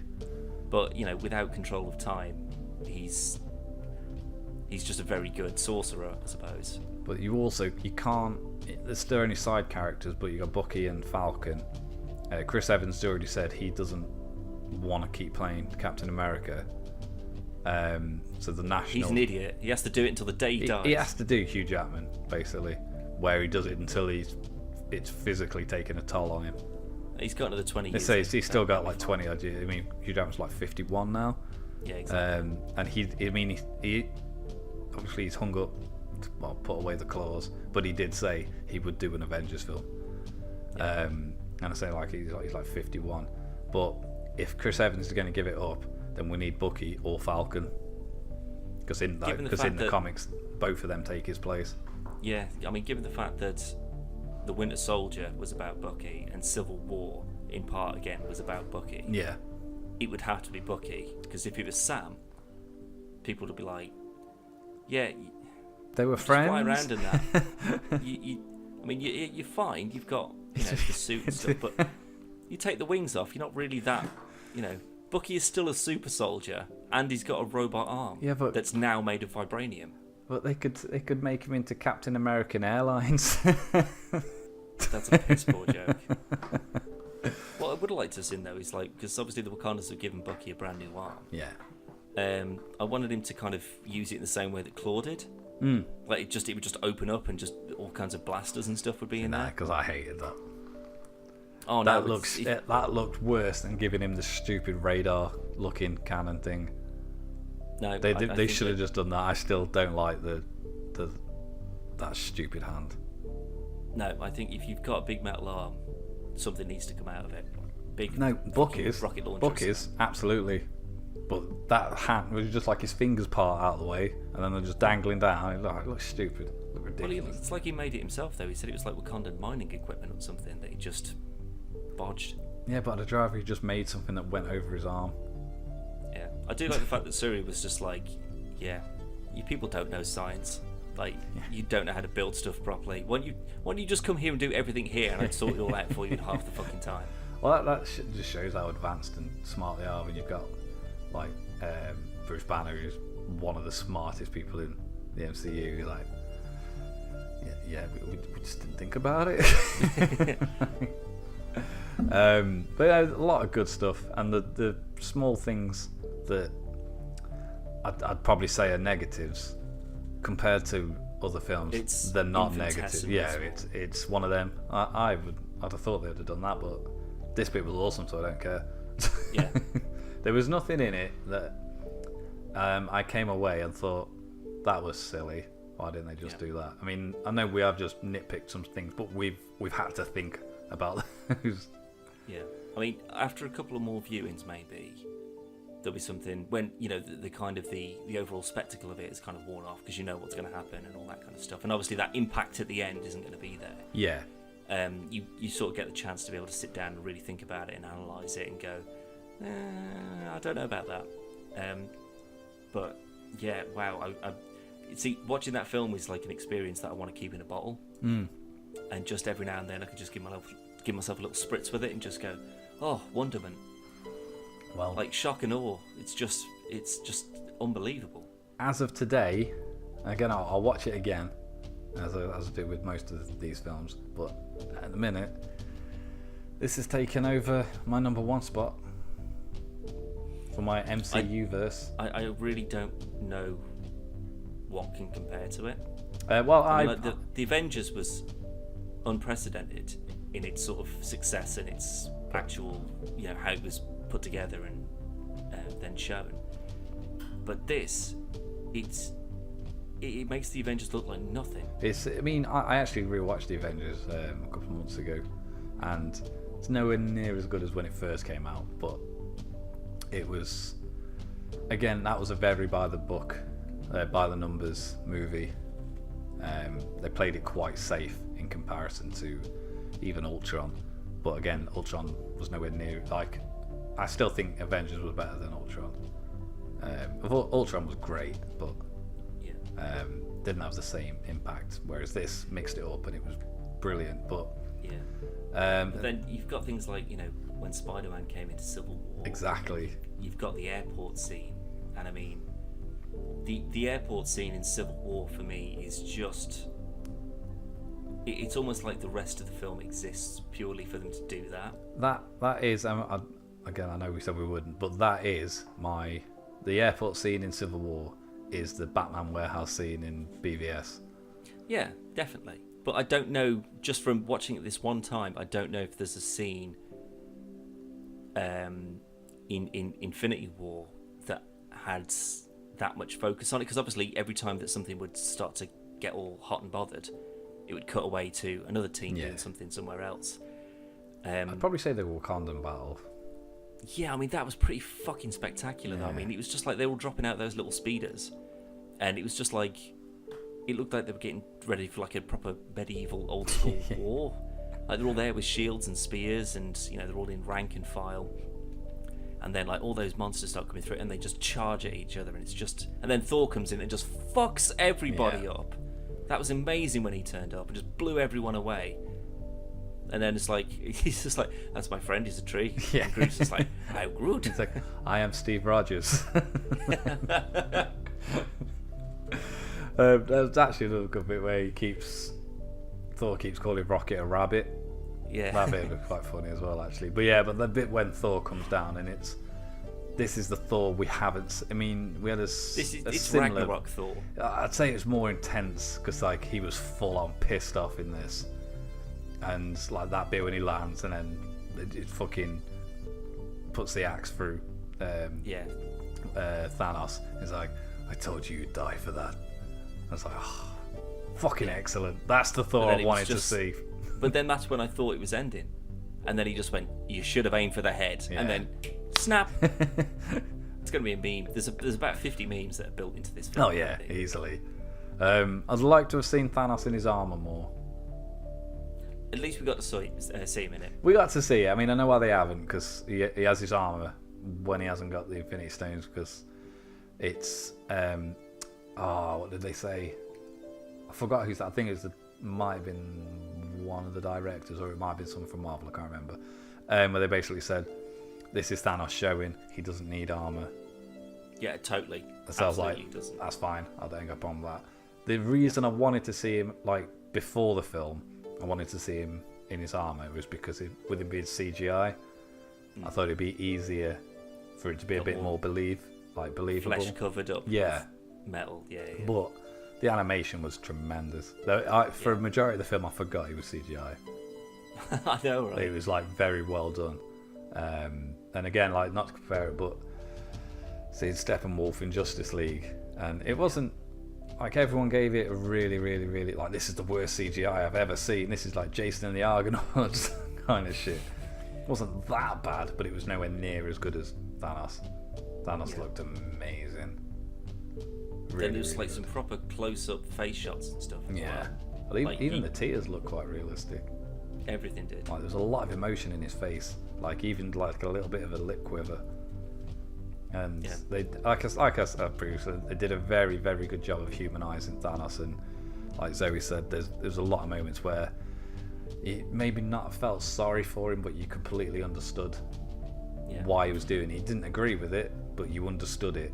And I think that's the first, maybe even outside of the MCU, going into other films, it's the first villain where you've gone, yeah, I can see where you're coming from. I mean, so I know you gave Zemo as an example, but I think Thanos is a completely different level. Well, yeah, I mean, we're not talking about, you know, the Avengers that were responsible for killing his family, and a guy who thinks that he's doing the right thing by not only killing half of the living beings in the universe, but also he has the capability to kill half, you know. So I mean, just in order to get all those stones together, is, you know, that's not anyone can do that. Oh yeah, you know, as we've seen. That's a fucking mission and a half, and all he wanted to do is just what he thought was right for everyone. Yeah. And then once that was done, and he just had to do that one thing, he wouldn't go mad with power and, you know, try and rule the universe, whatever. He didn't want that. He just wanted to relax, retire. Retire, basically, yeah. wait for death. So he did exactly what he said he would. He came in, he got the stones, killed half of all life in the universe, and then didn't want any part of it. I mean, if anything, he's like a politician. But with the same, what's it? In the Avengers Assemble cartoon, they did the Infinity War storyline, and there's a bit where I forgot what stones they are. I think it might be all. I think they've got all of the stones. They've been and collected them all to stop Thanos getting them. I could be completely wrong on this. Might just be like one stone. But anyway, they got them at the Avengers Tower, and Tony starts acting really weird, and the stones are affecting him, and then it starts affecting everybody else, and then they're trying to kill each other to get the stones. So Scarlet Witch takes them, and she's taking them to Doctor Strange, and oh no, they've actually got the gauntlet. They've taken it from Thanos, and Thanos turns up to get it, and he's fighting Strange, and then Black Widow puts the glove on, and then she just goes batfit like crazy and just fucking starts wailing on everyone. And it's, I think, if they had got the glove off, I don't think they'd have destroyed it. I think Tony would have put it on. Of course he would have. Because that's Tony. He's been proven as just going, well, what if? Yeah. Like he'll see something and go, oh, this is a good idea or a bad idea. It's what you were saying to Bruce Banner. He was just like, we're mad scientists. This is what we do. Yeah. We just fuck with things and try and hope for the best, I guess.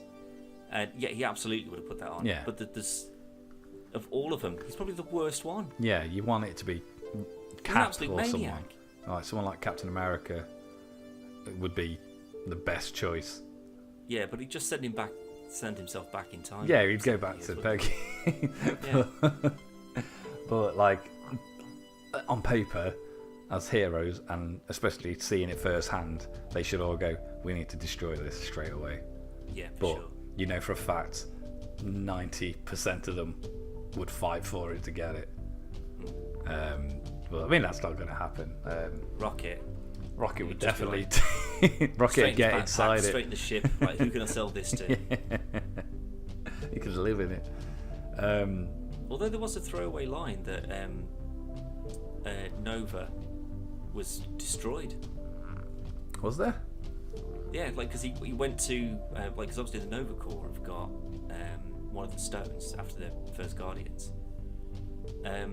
He went there and got it from them. They just like wasted the planet. Oh yeah, well yeah, it must have done. Yeah, but I don't know. I don't like the fact that he's just there's been a sort of a throwaway. He's just like, oh yeah, he just took out the whole planet or the whole of the Nova Corps or whoever. I would have liked to have seen it as a possibility for Nova making an appearance, but maybe it's just sort of like Nova's there and you go, oh my god, it's Nova, and it's literally like his last stand. Possibly, and then he's killed by Thanos. So like he's introduced, killed in like 5 minutes. Yeah. And then Thanos gets the stone and fucks off. That would have been pretty cool. I know, right? God damn it! Why don't we work then? There's another film in literally a year's time. Yeah, May 3rd, I believe, or 8th, 3rd or the 8th. I don't know why I've got those two numbers in my head. Start of May at some point. Yeah, it's in May next year. So but we haven't got any more Marvel movies until Captain Marvel, and then we've got Ant-Man and the Wasp.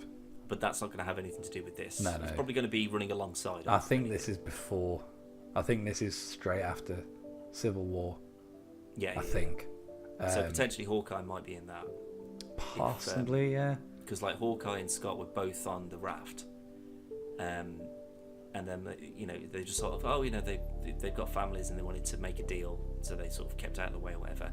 I reckon they said, look, you're both actually fairly useful, but you're not Captain America level of useful. Yeah. There's stuff that we can use you for, sort of thing. Well, we know they are under house arrest because that is in the trailer with Scott. He's got the tag on, hasn't he? Yeah, exactly. So I want to see them being like whoever it is that Ant-Man and Wasp are fighting. I want them to be in the middle of their battle, and then whoever it is they're fighting just turns into dust, and they're just like, "What? That'd What be the fuck pretty happened?" cool. and then like Ant-Man's daughter had vanished. Yeah. Like stuff like that. Like the impact of this that it will have to have across every other film, and all the TV shows and stuff, assuming that they're running alongside in terms of canon time-wise. Well, we know Daredevil season 1 was after the first Avengers because of the incidents mentioned. Yes, but it's still like I think Sokovia was mentioned in, I want to say, the latest season of Jessica Jones, maybe. I think it might have been.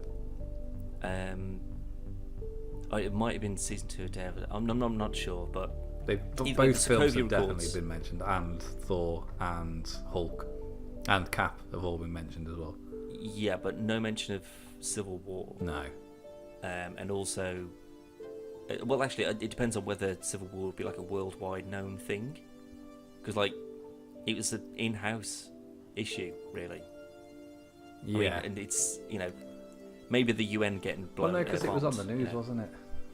Well, that's the thing. The UN bombing was, but not anything more than that. You know, it's not as if like random people in the street would just be talking about the bombing of the UN that happened a year ago or something. No, but a bit about Cap being on the run. Oh, yeah, maybe. Like, or maybe like sort of like, you know, like in Homecoming, it was just like, oh, you know, we've got to watch this video, but I'm pretty sure he's a war criminal now. Or something. Yeah. Like something like that, which acknowledges whereabouts you are in time. So this may have no effect on any of them. It should. But, I would like it to, because like, they've gone obviously, through... like I said in the Arrowverse, like Diggle's son is now a daughter. Yeah. Oh no, the other way around. No, yeah, maybe. his daughter's now a boy. Yeah, exactly. So that there's been impacts because of one show that's had a knock-on effect on other ones that are now unchangeable. I want to see this have, because if it's just literally Captain Marvel, which is beforehand, then there's the next Avengers and everything goes back to the way it was. It's just sort of like, oh, you had such a ballsy move, Yeah. and then you just went, yeah, we're not going to follow through with it. But I think the fact that they've gone to the effort of making everybody aware that the Daredevil, Jessica Jones, Luke Cage, etc. happens in the same universe as the MCU, it's got to have some kind of effect on the next seasons of these shows. And if none of them have disappeared, and they just go, well, Foggy and Karen disappeared and Trish has disappeared and stuff, I think that's quite a cheap move when It is. we've lost Black Panther, Spider-Man, Yeah, exactly. Doctor Strange. I mean, it can't be Daredevil. Out of that all much- of them, it can't be has- Daredevil and Punisher. Cannot be. I'd rather it wasn't Daredevil and Jessica Jones. Let's leave it at that. Yeah, And the Punisher, obviously. that's what I mean. I'd be happy with. I mean, we've just had season 2 of Jessica Jones, so if she's going to disappear for a year, that's fine, I suppose. But definitely not Daredevil and definitely not Punisher. But Yeah. I think it'd be I'd be happy because Trish and Foggy and all the annoying side characters will be gone. But like I say, there's no way I'll be happy that we've lost, like say, like Spider-Man, Doctor Strange, and Star-Lord, and like big heavy hitters in the MCU, and then all these basically street level heroes are fine. Yeah. It wouldn't sit well for me. Do you know what I'd actually like to see? I'd like Iron Fist, like Danny Rand, to get incinerated. Yeah, like this thing. whether it's from Thanos or not. Just a barbecue, yeah. And I want to see, what's her name, Christine Wing? Oh, Colleen. Colleen Wing, Yeah. sorry, yeah. Colleen Wing. I want her to have to go to Kunlun and fight the dragon and become the new Iron Fist. That's what I want. That would be bad. Danny Rand to fuck off, and I want her to be the new Iron Fist. But not Colleen from the Defenders, because she joined Foggy and Karen, everyone in It's just terms like, of just sit annoying here side in characters. the wings with the sidekicks. Well, no, that. She's like, I'm a fucking warrior. But she's I not. was She part hasn't of got the fucking powers. band, man. That's what annoyed me with her, with the Defenders, is you've got Daredevil, you've got Iron Fist, you've got Jessica Jones, and you've got Luke Cage, and then she wants to tag along, and it's like, no, this is too much for you. So I want you to be safe. And then a normal person will go, yeah, I get your point. I mean, you've got a super strong girl, you got a guy who's basically invincible. You are the Iron Fist. You've got like a blind ninja who's taken on the Hand already and won. I mean, she did kill Bakuda though. She did, but it wasn't straightforward. It would have been easier for Luke Cage to go in and just fucking snapped him in half. Yeah, but again, it's like, you know, Jessica's like, Luke was a soldier, right? Like, Jessica's just she's a good detective, but she's a shit fighter. Yeah, like, she just gets by on because obviously the people she fights aren't powered. Yeah, they're just normal dudes. Yeah. Or whatever. Whereas if she said, "Look, I've got Danny, I've got Matt. How about both of you train me, and then I can be maybe not as good as fighters as you, but as long as I've got some of your skills with my strength, like I could just tear through people." She could totally be an Avenger. Yeah, easily. She just needs the fucking training for it, and you know, maybe lay off the booze. Yeah. Maybe don't be half cut all fucking day long. I don't know. Tony Stark managed it for a while. For a little bit, yeah. And he's a genius. And he was technically driving. So. I don't know if driving and flying necessarily count, but I'm pretty sure if you're a pilot, you can't be fucking pissed out your head. Also, we didn't get a lot of like Friday or anything in this. Then we only heard her once. Yeah, bits and pieces, or maybe. Whatever particular day it would have been. Yeah, we got Pepper though. We did, briefly. A little bit of Pepper. That was quite sad. Yeah. When she's telling him not to go, and it's just like breaking up the higher he gets. Yeah, that whole thing with like, the Iron Spider suit. Oh wow, we forgot that. Like, that was the one thing that I wanted to see as soon as he got the upgrade. And then it was literally as like Iron Man shoots that hole in the side, and then he goes flying outwards, and then the legs come out. And I grabbed Chris because I was just like, "Oh my god, Iron Spider! They've actually fucking done it as well with the legs and everything." I do take back what I said when you see the suit at the end of Homecoming, and I didn't like it. I take that back. Yeah, I do like it. It fits this universe and it looks cool. I'd have liked to have seen him use it more. Well, he used it in that battle there, and then it was obviously when he was with Thanos and everyone on Titan. Yeah. You know, it's when he like because like Mantis gets thrown, and then like he grabs her, and then like, the legs come out like a roll cage. Yeah. And like it just stops him from getting hurt and stuff. But again, it's like I wanted to see more of like what Iron Man could do with that suit. Yeah, because it's just like you've got so much stuff to try and squeeze in there. It's just like, oh, we've got all this new cool shit that everybody's got, but they can't really show it because we've got to divert attention to something else that's happening somewhere else in the universe. I mean, it'd been cool if, like, say, like Thanos is there, like before they, maybe even after he's broken out, but like that scene anyway when they've got him. But Spider-Man just goes like uses the camouflage, and then like when Thanos is like, oh, and then he's just like, fing, and then it's like fucking gets all 6 legs around him and fucking takes him. That'd have been brilliant. Yeah. There's so much potential within this universe, and I just think that they've just done such a good job with this film. Well, me personally, there's only been 2 bad films. That's Thor. I was going to say original Thor, Iron Man 3. 3 bad films, because I didn't like Dark World either. Oh, did you not? No. It was all right. It was better than Thor, but it wasn't good. It wasn't Ragnarok. Yeah, Ragnarok. But Ragnarok was also just Guardians of the Thor. Yeah. Which I'm fine with. But even... We did still get a few Guardians tracks in there. They did. I don't know if James Gunn had handpicked them like he did for the Guardians films, but... He was definitely involved in this. So yeah, so I'm guessing he chose them. But they were very good choices. Yeah, but we didn't get any Thor Ragnarok music, though. No. Like him coming through the Bifrost at the end, though, to... I think that would have ruined... shit my fucking pants. I think it would have ruined the moment a bit. Totally. But he just came in and just wrecked everyone. That axe just flew around, it electrocuted everyone, it just exploded in a big shockwave and everybody died, and then they're all just like, okay, let's get the fuck out of here then. Can you imagine if, like, all that's happened and like you say, you kind of expect, as Thor's flying through the air, that's going to be playing, and obviously it didn't. And then, at the end, and Thanos is sat outside, like, the farmhouse, and he looks down and there's an iPod on the floor. He's like, what's this? And he picks it up. He's like, ah. He's just like bobbing his head. It's like, ooh, victory music. That'd been amazing. But yeah, it was just really good. It really, really was. Yeah. And I don't even know. I'll tell you what I do want, because I saw the trailer the other day, that Spider-Man PS4 game has got the Iron Spider suit in it from the movie, and it's also got Spider-Punk, and Spider-Punk has a guitar, and each of the costumes has its own thing, and I'm hoping the legs are part of the Iron Spider suit. There's no point in putting it in if you can't. I think what it'll be, because there's literally no information, but you can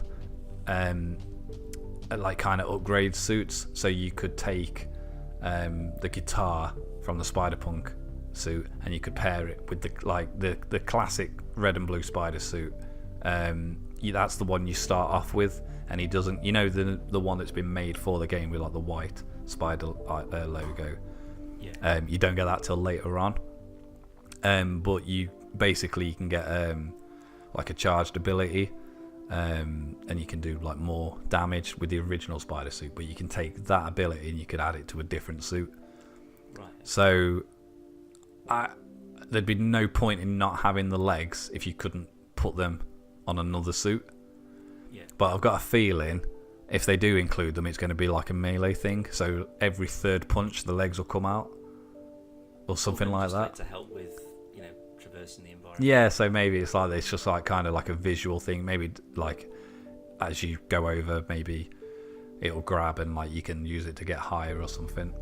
Yeah. As long as they've got the legs in there, yeah, I'll be happy with that. I mean, the fact that we're just even getting a Spider-Man game that looks this good. It looks amazing, honestly. That's good enough for me, good. To be honest. That's out soon as well, so very much look forward to that. And I'll be crying every time I turn it on and remember that Tom Holland is dead for the time being. Well, if he's due to show up in Venom, as are the rumours, for whether it's a cameo, whether he's just in it as Peter, or if he's actually going to be Spider-Man, you can have somewhat of a glimpse at him again in the suit. Well, to be honest, if this would be an easy way to put Venom in the MCU, where this explains why Spider-Man's not in the Venom movie. Oh, no. That means that somehow Sony would have known that this was going to happen, yeah. And I can't help but feel that Marvel wouldn't No. put him in or something like this. That's obviously not going to be the case, and if there is any connection to it with Tom Holland, this is going to be either in the future or in the past of the MCU. Yeah, and I reckon it's just going to be something that's just you can still have Tom Holland as Spider-Man in it, but it won't have any effect. Connection. Yeah. It won't be a part of the same universe. Or it's before he's even got spider powers, and Eddie Brock's like just way older than Peter Parker, and he's just a kid. Or he turns up in like his pajama suit. Yeah. So maybe that car that that they showed in Civil War, that that car was heading for that bus, yeah. And he stops it. Like maybe Venom threw that car at him. Could be. But again, that would be connecting him to the wider world, and I just can't think that Marvel would want anyone to get their hands into it. There's no way that they can do a smooth cameo without having to spend a shit ton of money explaining. It's literally just a thing. It's not connected. But that's why you just say, okay, well, how about, we've still got some rights to Spider-Man. How about we just don't do Peter Parker Spider-Man anymore? Or how about we just have Miles Morales, or we have Spider-Gwen, or whatever, Spider-Woman. Get anyone else in there other than Peter Parker. Just put Andrew Garfield in it. Then you can use Peter Parker and everybody knows that it's not connected to the MCU. Did you not just hear what I said? No more Peter Parker. No, because there's got to be a Peter Parker.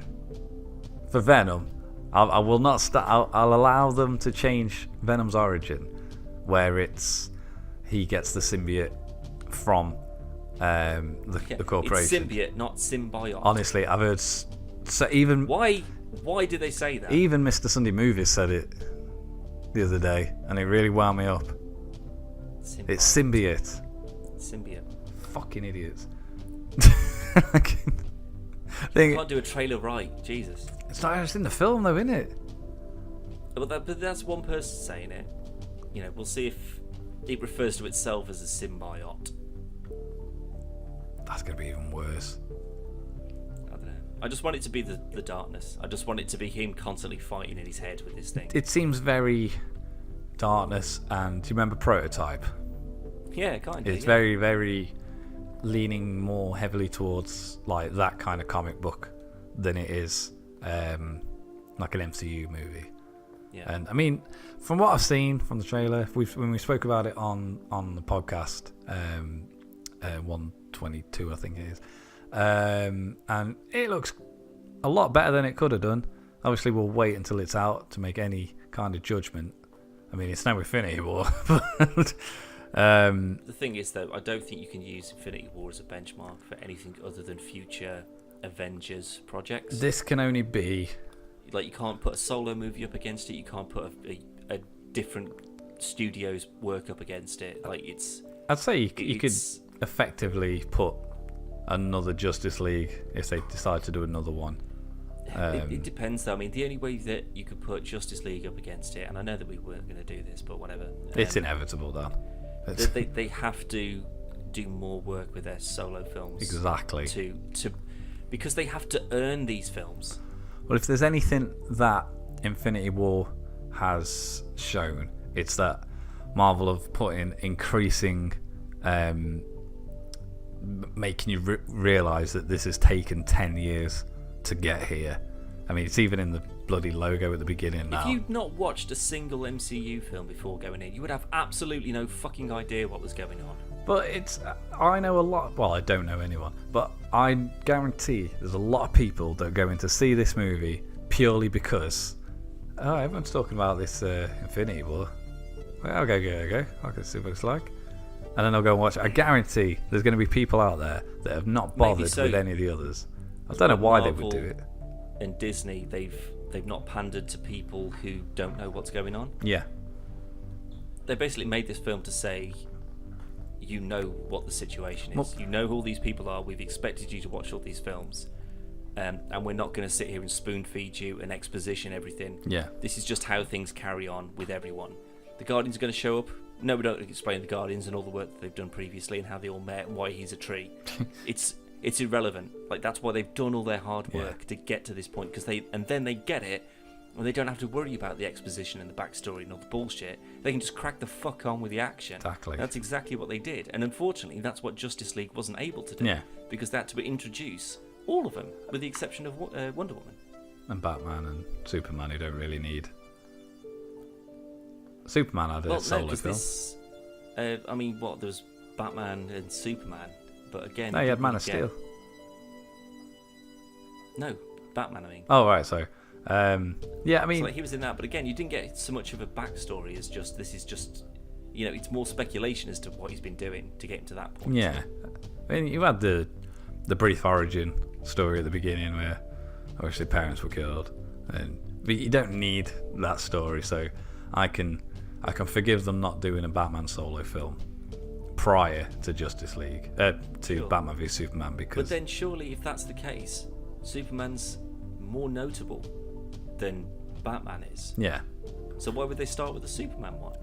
I don't know if it was ever intended that this would be the Green Lantern film was supposed to be... the start of the... Yeah, it was supposed to be the opening, and that's what I mean. It didn't go straight for pow, Superman, because everyone knows who Superman is. We've had 40 years of Superman films, and we know what his business is and who he is and what he's about. They went Green Lantern, said someone who's still a big player and arguably a very powerful individual, but he's not a mainstream hero. Yeah, exactly. He's fairly minor compared to the likes of Batman and Aquaman or whatever. And then when you've got the Green Lantern film that would set up the Justice League in some sort of sense, and then you could have Cyborg film. Yeah, maybe. Something that would also be kind of space-based or whatever, and then they all turn up, Martian Manhunter or something, and then when they get to Earth, that's when Superman and Batman are there. Yeah. And then you can have them all do whatever. But again, to get to Justice League, they had Man of Steel, Batman vs Superman, Wonder Woman, and then Justice League. Yeah. and that's just No, not enough. Justice League was after. It was before Wonder Woman, wasn't it? Was it? I can't remember. No, it wasn't. It can't No, have no, just no, been- no, no, no. It was after. Yeah, no, it it was can't have after. just been Man of Steel, fucking No, Batman, then Justice League. it was Man of Steel, Yeah, no, because Batman v Superman, Suicide Squad. Suicide Squad doesn't fucking count. Because it Piss does. off. It's the same universe. They could fucking do one. It's the same universe. I don't care if it is or not. They can all suck a dick. No, they can't. It's awful. But that's the order it went. Yeah, that didn't really have any impact on the Justice League film, though. What the Suicide Squad were up to. But yeah, but they haven't put the effort in, and I think a lot of it comes down to even though they've done the films prior, like Man of Steel and stuff, they've gone, we don't need to explain a lot because people know who Batman and Superman are. Yeah, but they don't know who this. Superman. That's the outcome of it is. That's fine. I know who Captain America is, but I'm still glad they made a Captain America film. I'm glad they made a Winter Soldier film. Captain America was fine. It was fine. I mean, Winter Soldier. It was no Iron Man though. It wasn't, but it was. Iron Man was lightning in a bottle. Yeah, but have you watched it again lately? Not for a while, no. It hasn't held up. It's still a great film, and it is very good, but it's not as good as the first 24 times I watched it. Well, that's the thing. Maybe because I've watched it so many times because it is just that good. But I don't know. You kind of it's spectacle. You know, it's like they've done all the groundwork by explaining who they are and how they are and why they're there, and they've done this in depth. And then when you get them together, it's just like, here's the crisis. Off you go, and you go, yes, let's do it. Yeah. Basically, all those films are basically your tutorial missions. Yeah. And then when you get into your final boss, that's the Infinity team War. movie. Yeah.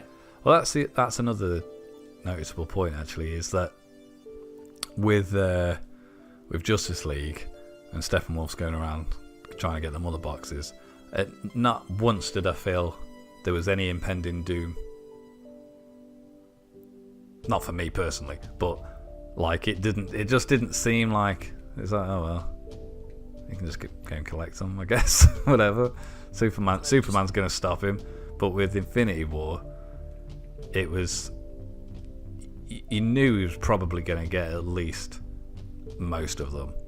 Well, I'm pretty sure that in the trailer, like when he had 4 of them, in the trailer they only showed like 2. Yeah.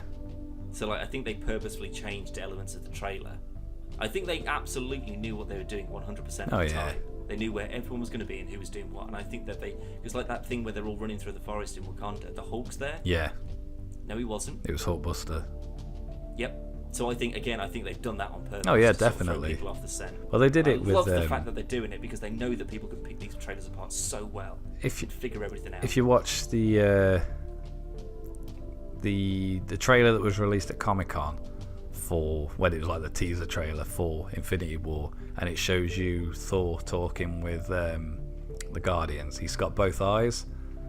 Yeah, because again they didn't want to give him away for Ragnarok wasn't out yet, so. Oh, man, they're so good. It was, but it's like you say, people. I mean, there's a good number of channels on YouTube, where they are incredibly successful, and they are actually making money off these kind of videos where they will dissect and they'll pick things out, and like say Disney and Marvel are sat and like there's a team of people going, right, well, we need to change it. I mean, obviously with the Thor thing they don't need to change it because he has got 2 eyes.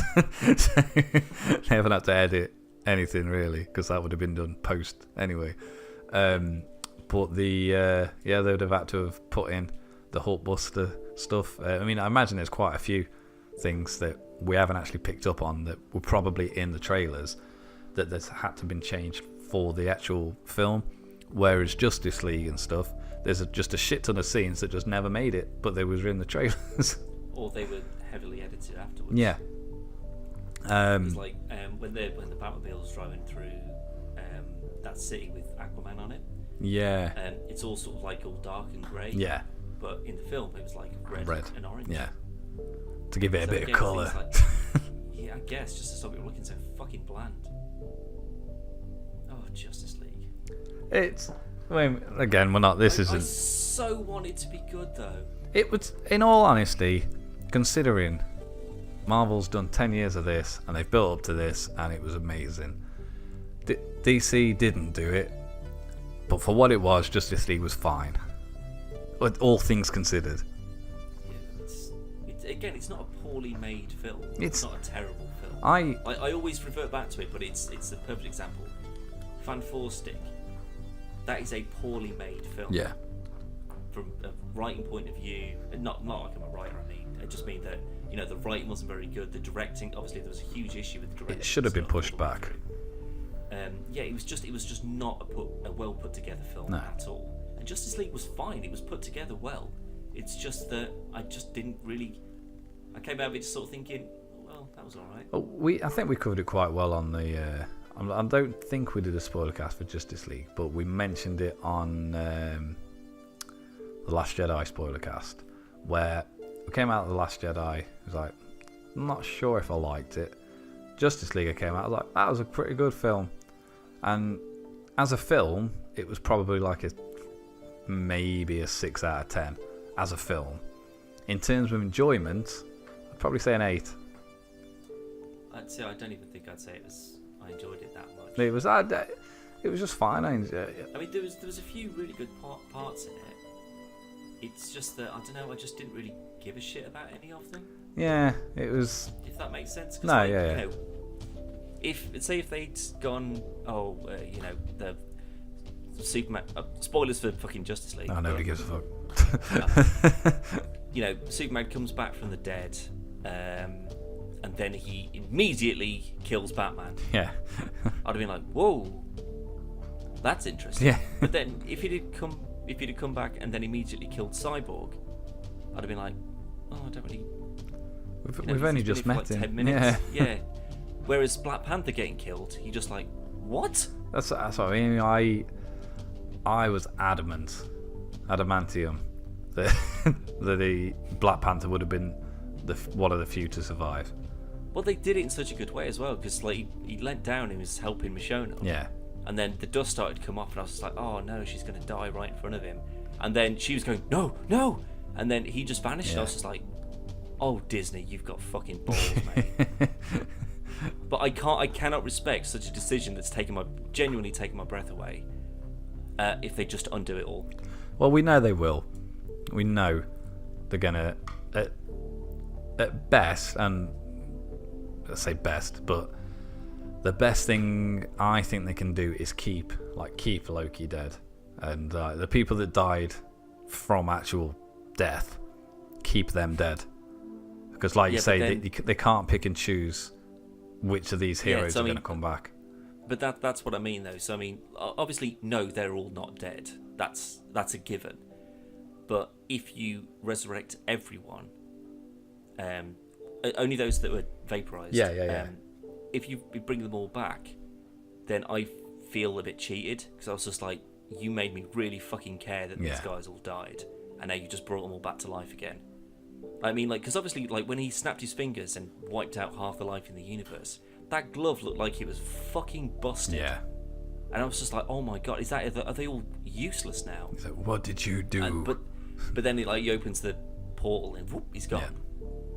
But I can't help but think that if they beat him, they get the glove back, and they go, right, let's undo all of this, and it's just damaged, and it can't do that much power anymore. Yeah. So they say, like, anyone who was killed on Earth, like, we can bring all the life back here, but across the universe, there's the glove can't take it, or the stones are drained, or some sort of ridiculous excuse that says, like, not everyone's the universe, going to come back. Yeah, exactly. Yeah, so it'd just be within a localized area, because it's like, it's only running at 20% power or something, so it can't do as much damage as it did. It can't undo as much damage as it did, because the pure power of that taking place, like, wiped them out basically. I think Vision will die, stay dead. Unless they can repair him. He's a machine after all. He is, but I mean, he may not be the Vision that loves Wanda, but well, because they said if they can, like, disconnect all the nerves and shit from the stone, he'll stay as he is. Yeah, he wouldn't have the power of the Mind Yeah. Stone, but he would still have the knowledge of Ultron and Tony. Yeah, and Bruce everything and, else. Yeah. And obviously he's still made of adamantium. But they didn't Fucking vibranium. Sorry. but they didn't finish taking it all apart, did they? So No. some of them was disconnected. So I don't know how that would affect him. But then again, Spider-Man wasn't on Earth. He's definitely going to come back Yeah, that's true. because it's already confirmed that he's got another film, unless this other film's set before. Either beforehand or it's a different Spider. That's a good point. It could be set before the events of It Infinity could War. be. Yeah, it could actually be after his appearance in Civil War, a film of his own, an appearance in Infinity War. That could be the prequel. Yeah. So that's him getting bitten by the spider or whatever. Yeah. No, It can't be though, because surely at the end of Homecoming we saw Vulture and Scorpion talking to each other. So it's got to be like a proper spider rogue. no, that's what I mean. Or... This could be set before Infinity War, like straight after Homecoming, but before Infinity War. I see. Right. Okay. Yeah. I see what you mean. Yeah. Well, yeah, possibly. Because I mean, he's still riding the high from beating Vulture. Yeah. I guess.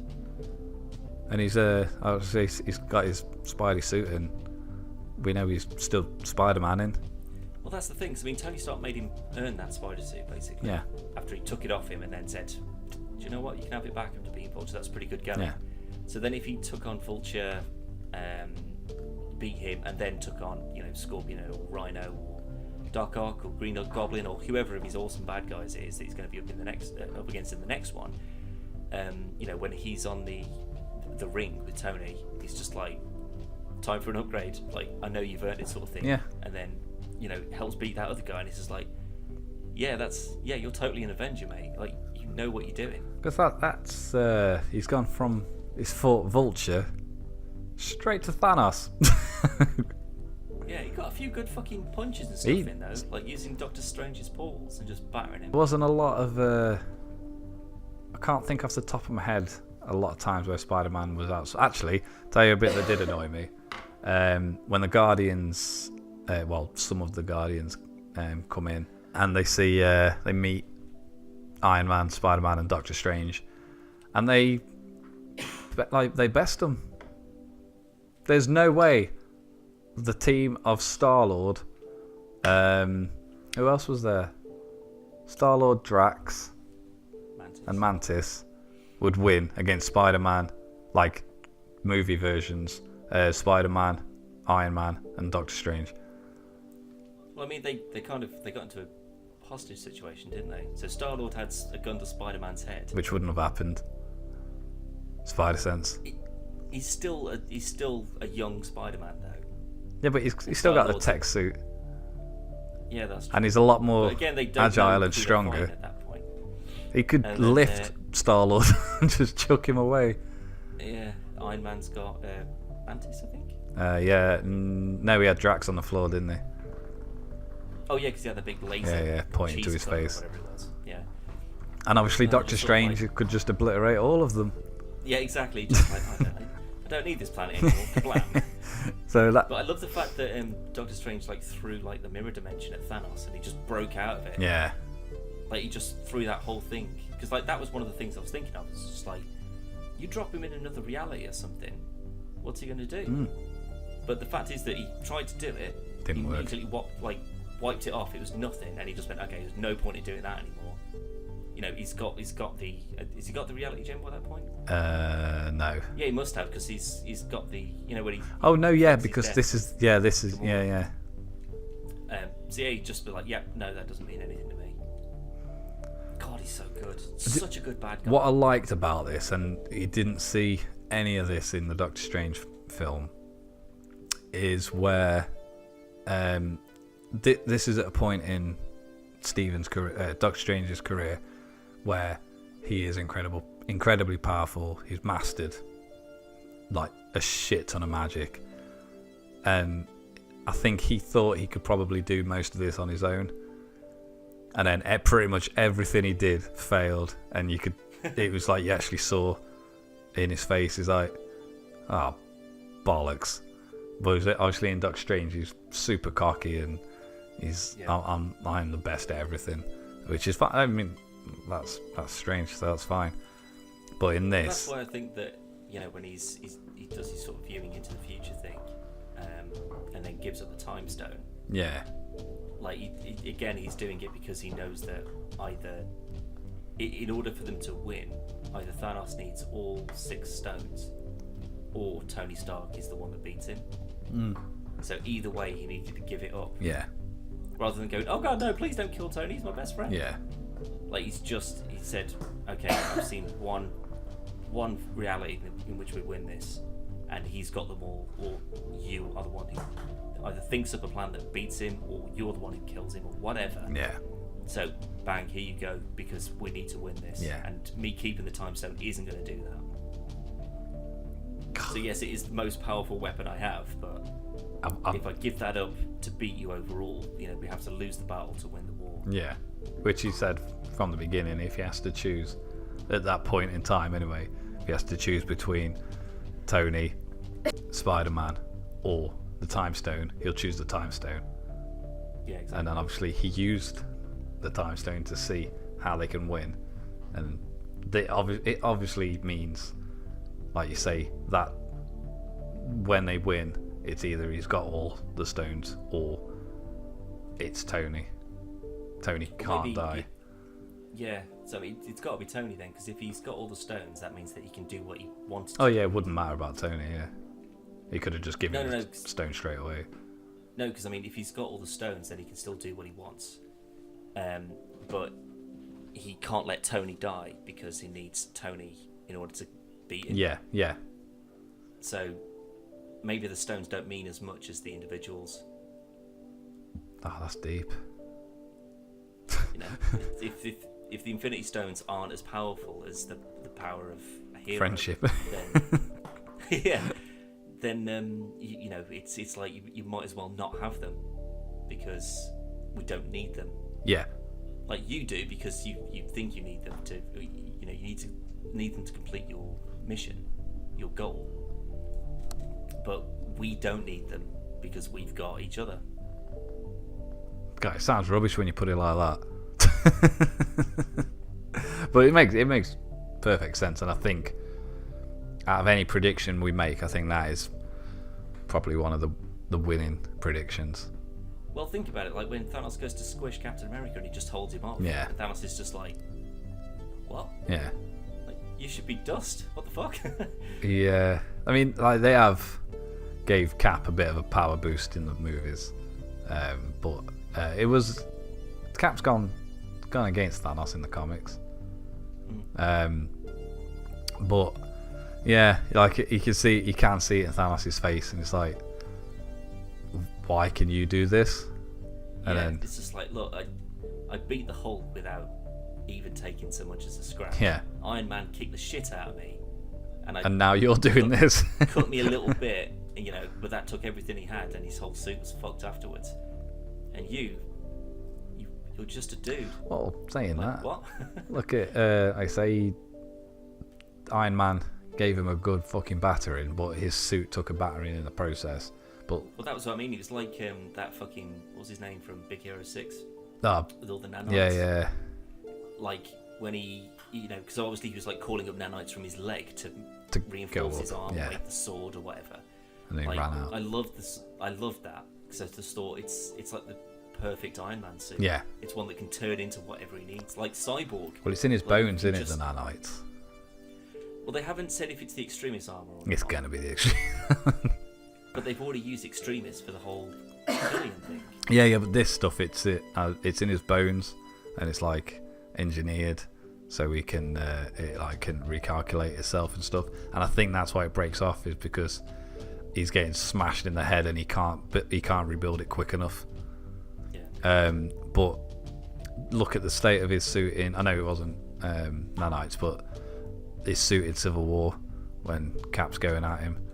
And he's just smashing the fuck up, and that is pretty strong armor. Just that.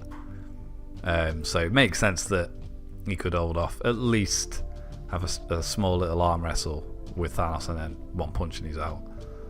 But the fist was like the size of Cap's torso, so it's not It's not too much to. Well, look at it. I mean, like he took like all the fucking lasers and shit to try and break through the Tesseract. Yeah. And he just got it in his hand. Just that was it. Boom! Instant Infinity Stone. It's a perfect. He managed to crush it, and it was a perfect stone. Well, it was just. Yeah, it was inside. I know. He moulded it in his hand. But no, if you haven't seen it, massively recommend it. There was an advert. You're not going to sit through 2 hours of this bullshit if you haven't seen a film. They're not if they have. So That's true. But they had there was an advert at the beginning of this of Infinity War, and it's buy one get one free on Blu-rays and DVDs for the entire 10 years of the MCU. But they've now got matching covers. Oh right, so it's like a whole set. Yeah. Oh, that's pretty cool. I'll wait until they stop making films and I'll just buy one big box set. Yeah, when this phase is finished. No, I mean when the all together. That's it. Yeah, oh yeah. We're just done now. Nah, I'll stick to. It's going to be on the new Disney streaming service. I'll just subscribe to that. That's fine. Yeah, maybe so. I can't remember the last time I watched. Oh, the last physical Blu-ray I watched was Thor: The Dark World. I think District 9 was the last one I watched. I think it was anyway. I'm sure that's the last Blu-ray I watched. Yeah. Could be completely wrong. Anyway, I think we'll leave it there. Unless you've got anything else you want to add in. I mean, I've been waiting for this desperately since the day it was announced, and I cannot believe I've got to wait till March to watch Captain Marvel. I'm absolutely gutted. I'm honest, because Captain Marvel isn't set after the events of Infinity War. I go fuck. I just want Infinity War. No, because I know that she's going to be the linchpin in this, yeah. And I have to see how powerful she's going to be. I want to see her fly in and just wreck the fucking lot of them. Yeah. That's what I want to see. But that's why she hasn't been present anywhere else, because she's literally the last defense. Yeah. I cannot wait to see what they do with her. It's going to be great. Do you think they are going to go with a more traditional red and black suit? Well, I mean, the fact that it was the red and black colours in the beeper thing. I think it might be, but the set photos, it's very green. Oh no, but that's her old suit. Yeah, but do you think they're going to stick with that for the majority of the film, and then we're not going to see her? She'll get the new suit a bit later on. Yeah, definitely. But do you think we'll see it in the Captain Marvel film, or do you think it'll be in Infinity War? I think that's why we got that in the teaser with the red, because obviously if people have seen the leaked pictures, firstly, if they've been looking out for them, and secondly, if they know who the fuck she is. Well, I had my friend went to see it same day as you, and he's like, I need you to watch Infinity War. I was like, well, I am. Don't we? haven't got to worry about that. He says I've got lots of questions, and then I come out and I said, I've just seen it, and the first thing he said was, what the fuck was the end credits? I was like, well, you could have just Googled it, to be honest, but he decided to wait. I was like, it's Captain Marvel. He's like, who's he? Like, well, it's a she for starters, but again, Google. But yeah, I think there was a lot Superman, of people. But in the MCU. That's basically how I described it. There was a lot of people, like, at the end. There was a few people that left, which annoyed me, because we've had 10 years of this. There's always a post-credit scene. But there was a lot of people I could hear questioning, saying, what's that? I was like, I can't be asked to talk to randoms. Again, Google. You're going to just shout it, just go, it's Captain Marvel, you fucking morons. There was a guy who was walking behind me who I did hear him say, it's Captain Marvel's logo. I was like, oh, well done, thank you. You turn around and high-five him. It's like, well done for being I think, though, he might have just overheard me say it to Zoe. So, but like I've said it, and then he's like, oh yeah. Oh, by the way, everyone, it's Captain Marvel. Yeah. See, the thing is, like when he turned it on and the little star came up, like my brain just started going in just like a million circles. I was just like, wait, what's that? Is that the Nova Corps thing? And then like the lines came out, and then it went red, and I was just like, he's calling it Captain Marvel. I'd called it as soon as he got a pager thing out. I called it then, right? Purely because the next film's Ant-Man, and we know he's not going to be bloody when it says like sending message. So he's not going to be sending Ant-Man a message, and the next film, it's like, quick, the world's got to shit. We need you, man. Yeah, I was hoping all this time Ant-Man was in the gauntlet, and he's got a little drill, and he's just drilling the stones out from the inside, digging away, just trying to pick them off. Yeah. The next film's Captain Marvel, so it was like, that makes fucking sense, and then it was the logo. Yeah. So I was. I don't know. I had high hopes that he'd be. It'd be something, and it'd be the Baxter Building or something like that. I just, because I think that now that they've got the rights back, it's going to be a while. And the Fantastic Four, it just seems like it's a lot easier to shoot for a couple of days maybe, and just get a shot of the Baxter Building or the X-Mansion or something. Yeah, exactly, and then just have that and just say, well, now that we've got the rights back, we can maybe do the next thing for the next Avengers film that we wanted to do, but we couldn't because we didn't have the rights to. Now we can. We'll just give us a $500,000 and a couple of days, and we'll film you a little end teaser thing. Yeah. Because then that way the Nick Fury Captain Marvel thing, you could have bumped that up after all the names, the main names. You could have called in Captain Marvel, and then the very last one could have been, Hawkeye knocking on the door of the X-Mansion or something. Yeah. Man, I was a bit disappointed Hawkeye wasn't in it, to be honest. I don't think he wouldn't have added anything to it, but obviously he missed out the majority of Civil War, really. He wasn't in it a lot. No, I mean, he was just recruiting Ant-Man. Yeah. And get the shit kicked out of Black Panther. So, like I say, obviously he was in it, but he wasn't a main, not a main player. Ultron. No. But again, Ultron, I still think his only part in Ultron was to make you think he was going to die. They brought in his family. There was speculation somebody was going to die. So everyone's like, oh, out of the Avengers team, it's got to be Hawkeye. Yeah. And then, see, what I want now is I want his whole family to be disintegrated. He goes mad because that was literally the only reason he wasn't involved in this anymore. And teams up with the Punisher, and they form like a renegade band of Avengers. well, he becomes Ronin, doesn't he? Hawkeye does. Who, Hawkeye? Yeah. No, that's the thing. It's like a ninja thing. Yeah, well, that's not Ronin that we know already. No, not from Guardians.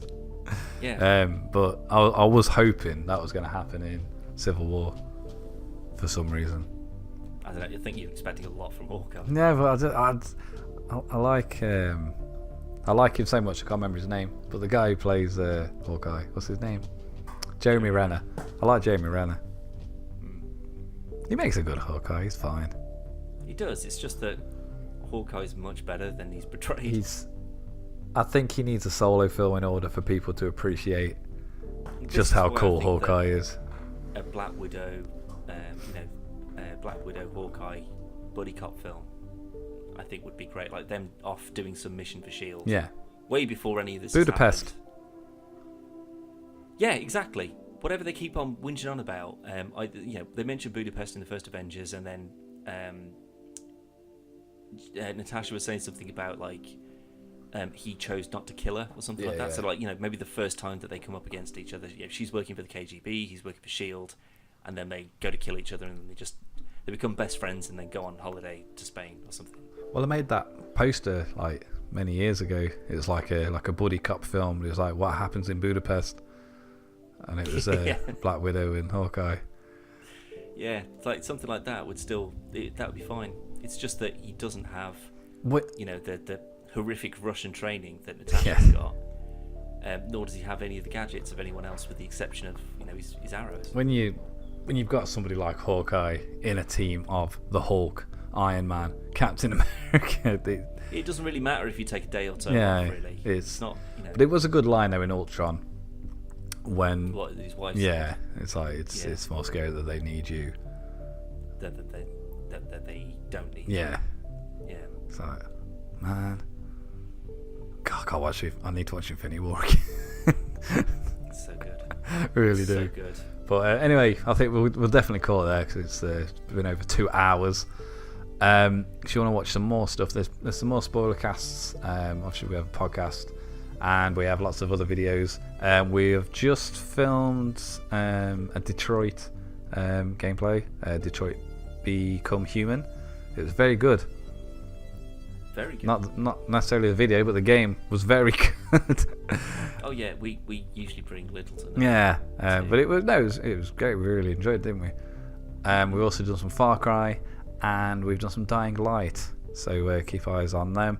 If you haven't listened to the latest podcast, that is also up. It's available everywhere on Radio Public, on iTunes, on Castbox, like pretty much anywhere you can get podcasts. And obviously, all the stuff is on the website, which is www.podcastfirstplay.com or .co.uk. You can see everything on YouTube, which is youtube.com/podcastfirstplayer. And you can talk to us and stuff on Twitter, which is @podcastvplayer. And you can stalk and like our sexy pictures on Instagram, which is podcastversusplayer. Dan, thanks for joining us. Thanks for having me. Zoe's actually fallen asleep. Of course she has. I knew she would have done. So we'll tuck her in, and we'll get her back for Next time on Spoilercast. some other film. It'll be Venom, probably Han Solo So because it's out later. that's next month. I totally forgot about that. Yeah. Maybe we should try. If we try and get Solo, if we try and get Venom, we try and get Ant-Man and the Wasp. There's no Star Wars film this year, is there? No, just the Solo. But it's Solo, moved. It's yeah. not December anymore anyway. Was it not? No, they've moved. Oh, It's okay. Well, it's every May now. Deadpool 2. Deadpool Getting 2, that. definitely. Although I don't think, other than those, we've got anything else that I'm aware of. Spoiler cast wise, I'd say it'll probably just be Solo, Venom, Deadpool, Ant-Man. I think that's it for the year. Maybe so. We might do some, if there's anything decent on TV, I suppose. Well, there's a new Netflix series that I've just started watching called Happy, which seems incredibly brutal so far, but really quite funny. I don't think we'll do a spoiler also- cast on it. Oh my god, no. It's definitely worth watching. And I've also watched in its entirety today Agretsuko. Probably said it wrong. Agretsuko, yeah. Maybe so. About a little red panda, a little office worker red panda who lives in Japan, who loves death metal, which is great. It's fucking great. Watch it. Are we going to do a spoiler cast on that? Oh, there's nothing to spoil. It's fine. It's just relatively funny, and they're all very cute, and the music's pretty badass. Speaking of spoiler cast, though, if you have listened to this all the way through to this point in time, and there's anything that we've missed Easter egg wise, or if we've got anything wrong, let us know, and we'll include it on the next podcast, and we'll apologise if we've got something wrong, or we'll say, hey, this person said this and we missed it. There's a billion things to talk about in this film. By things that we've missed, I don't mean we didn't discuss a specific scene, just something Easter egg wise that maybe was overlooked. There's a million scenes that we didn't talk about. Yeah, exactly. It'd take about 10 years in order to get through it all. Oh, but it would. There's no way we can dissect the entire film. It's 2.5 hours long. Just watch it again. To be fair, it's all I probably can the same suggest. length as this spoiler cast. It almost is. Yeah. Anyway, Yeah. let's get out of here. Yeah, I need some food because I'm Yeah, I need some sleep because I'm tired. Bye.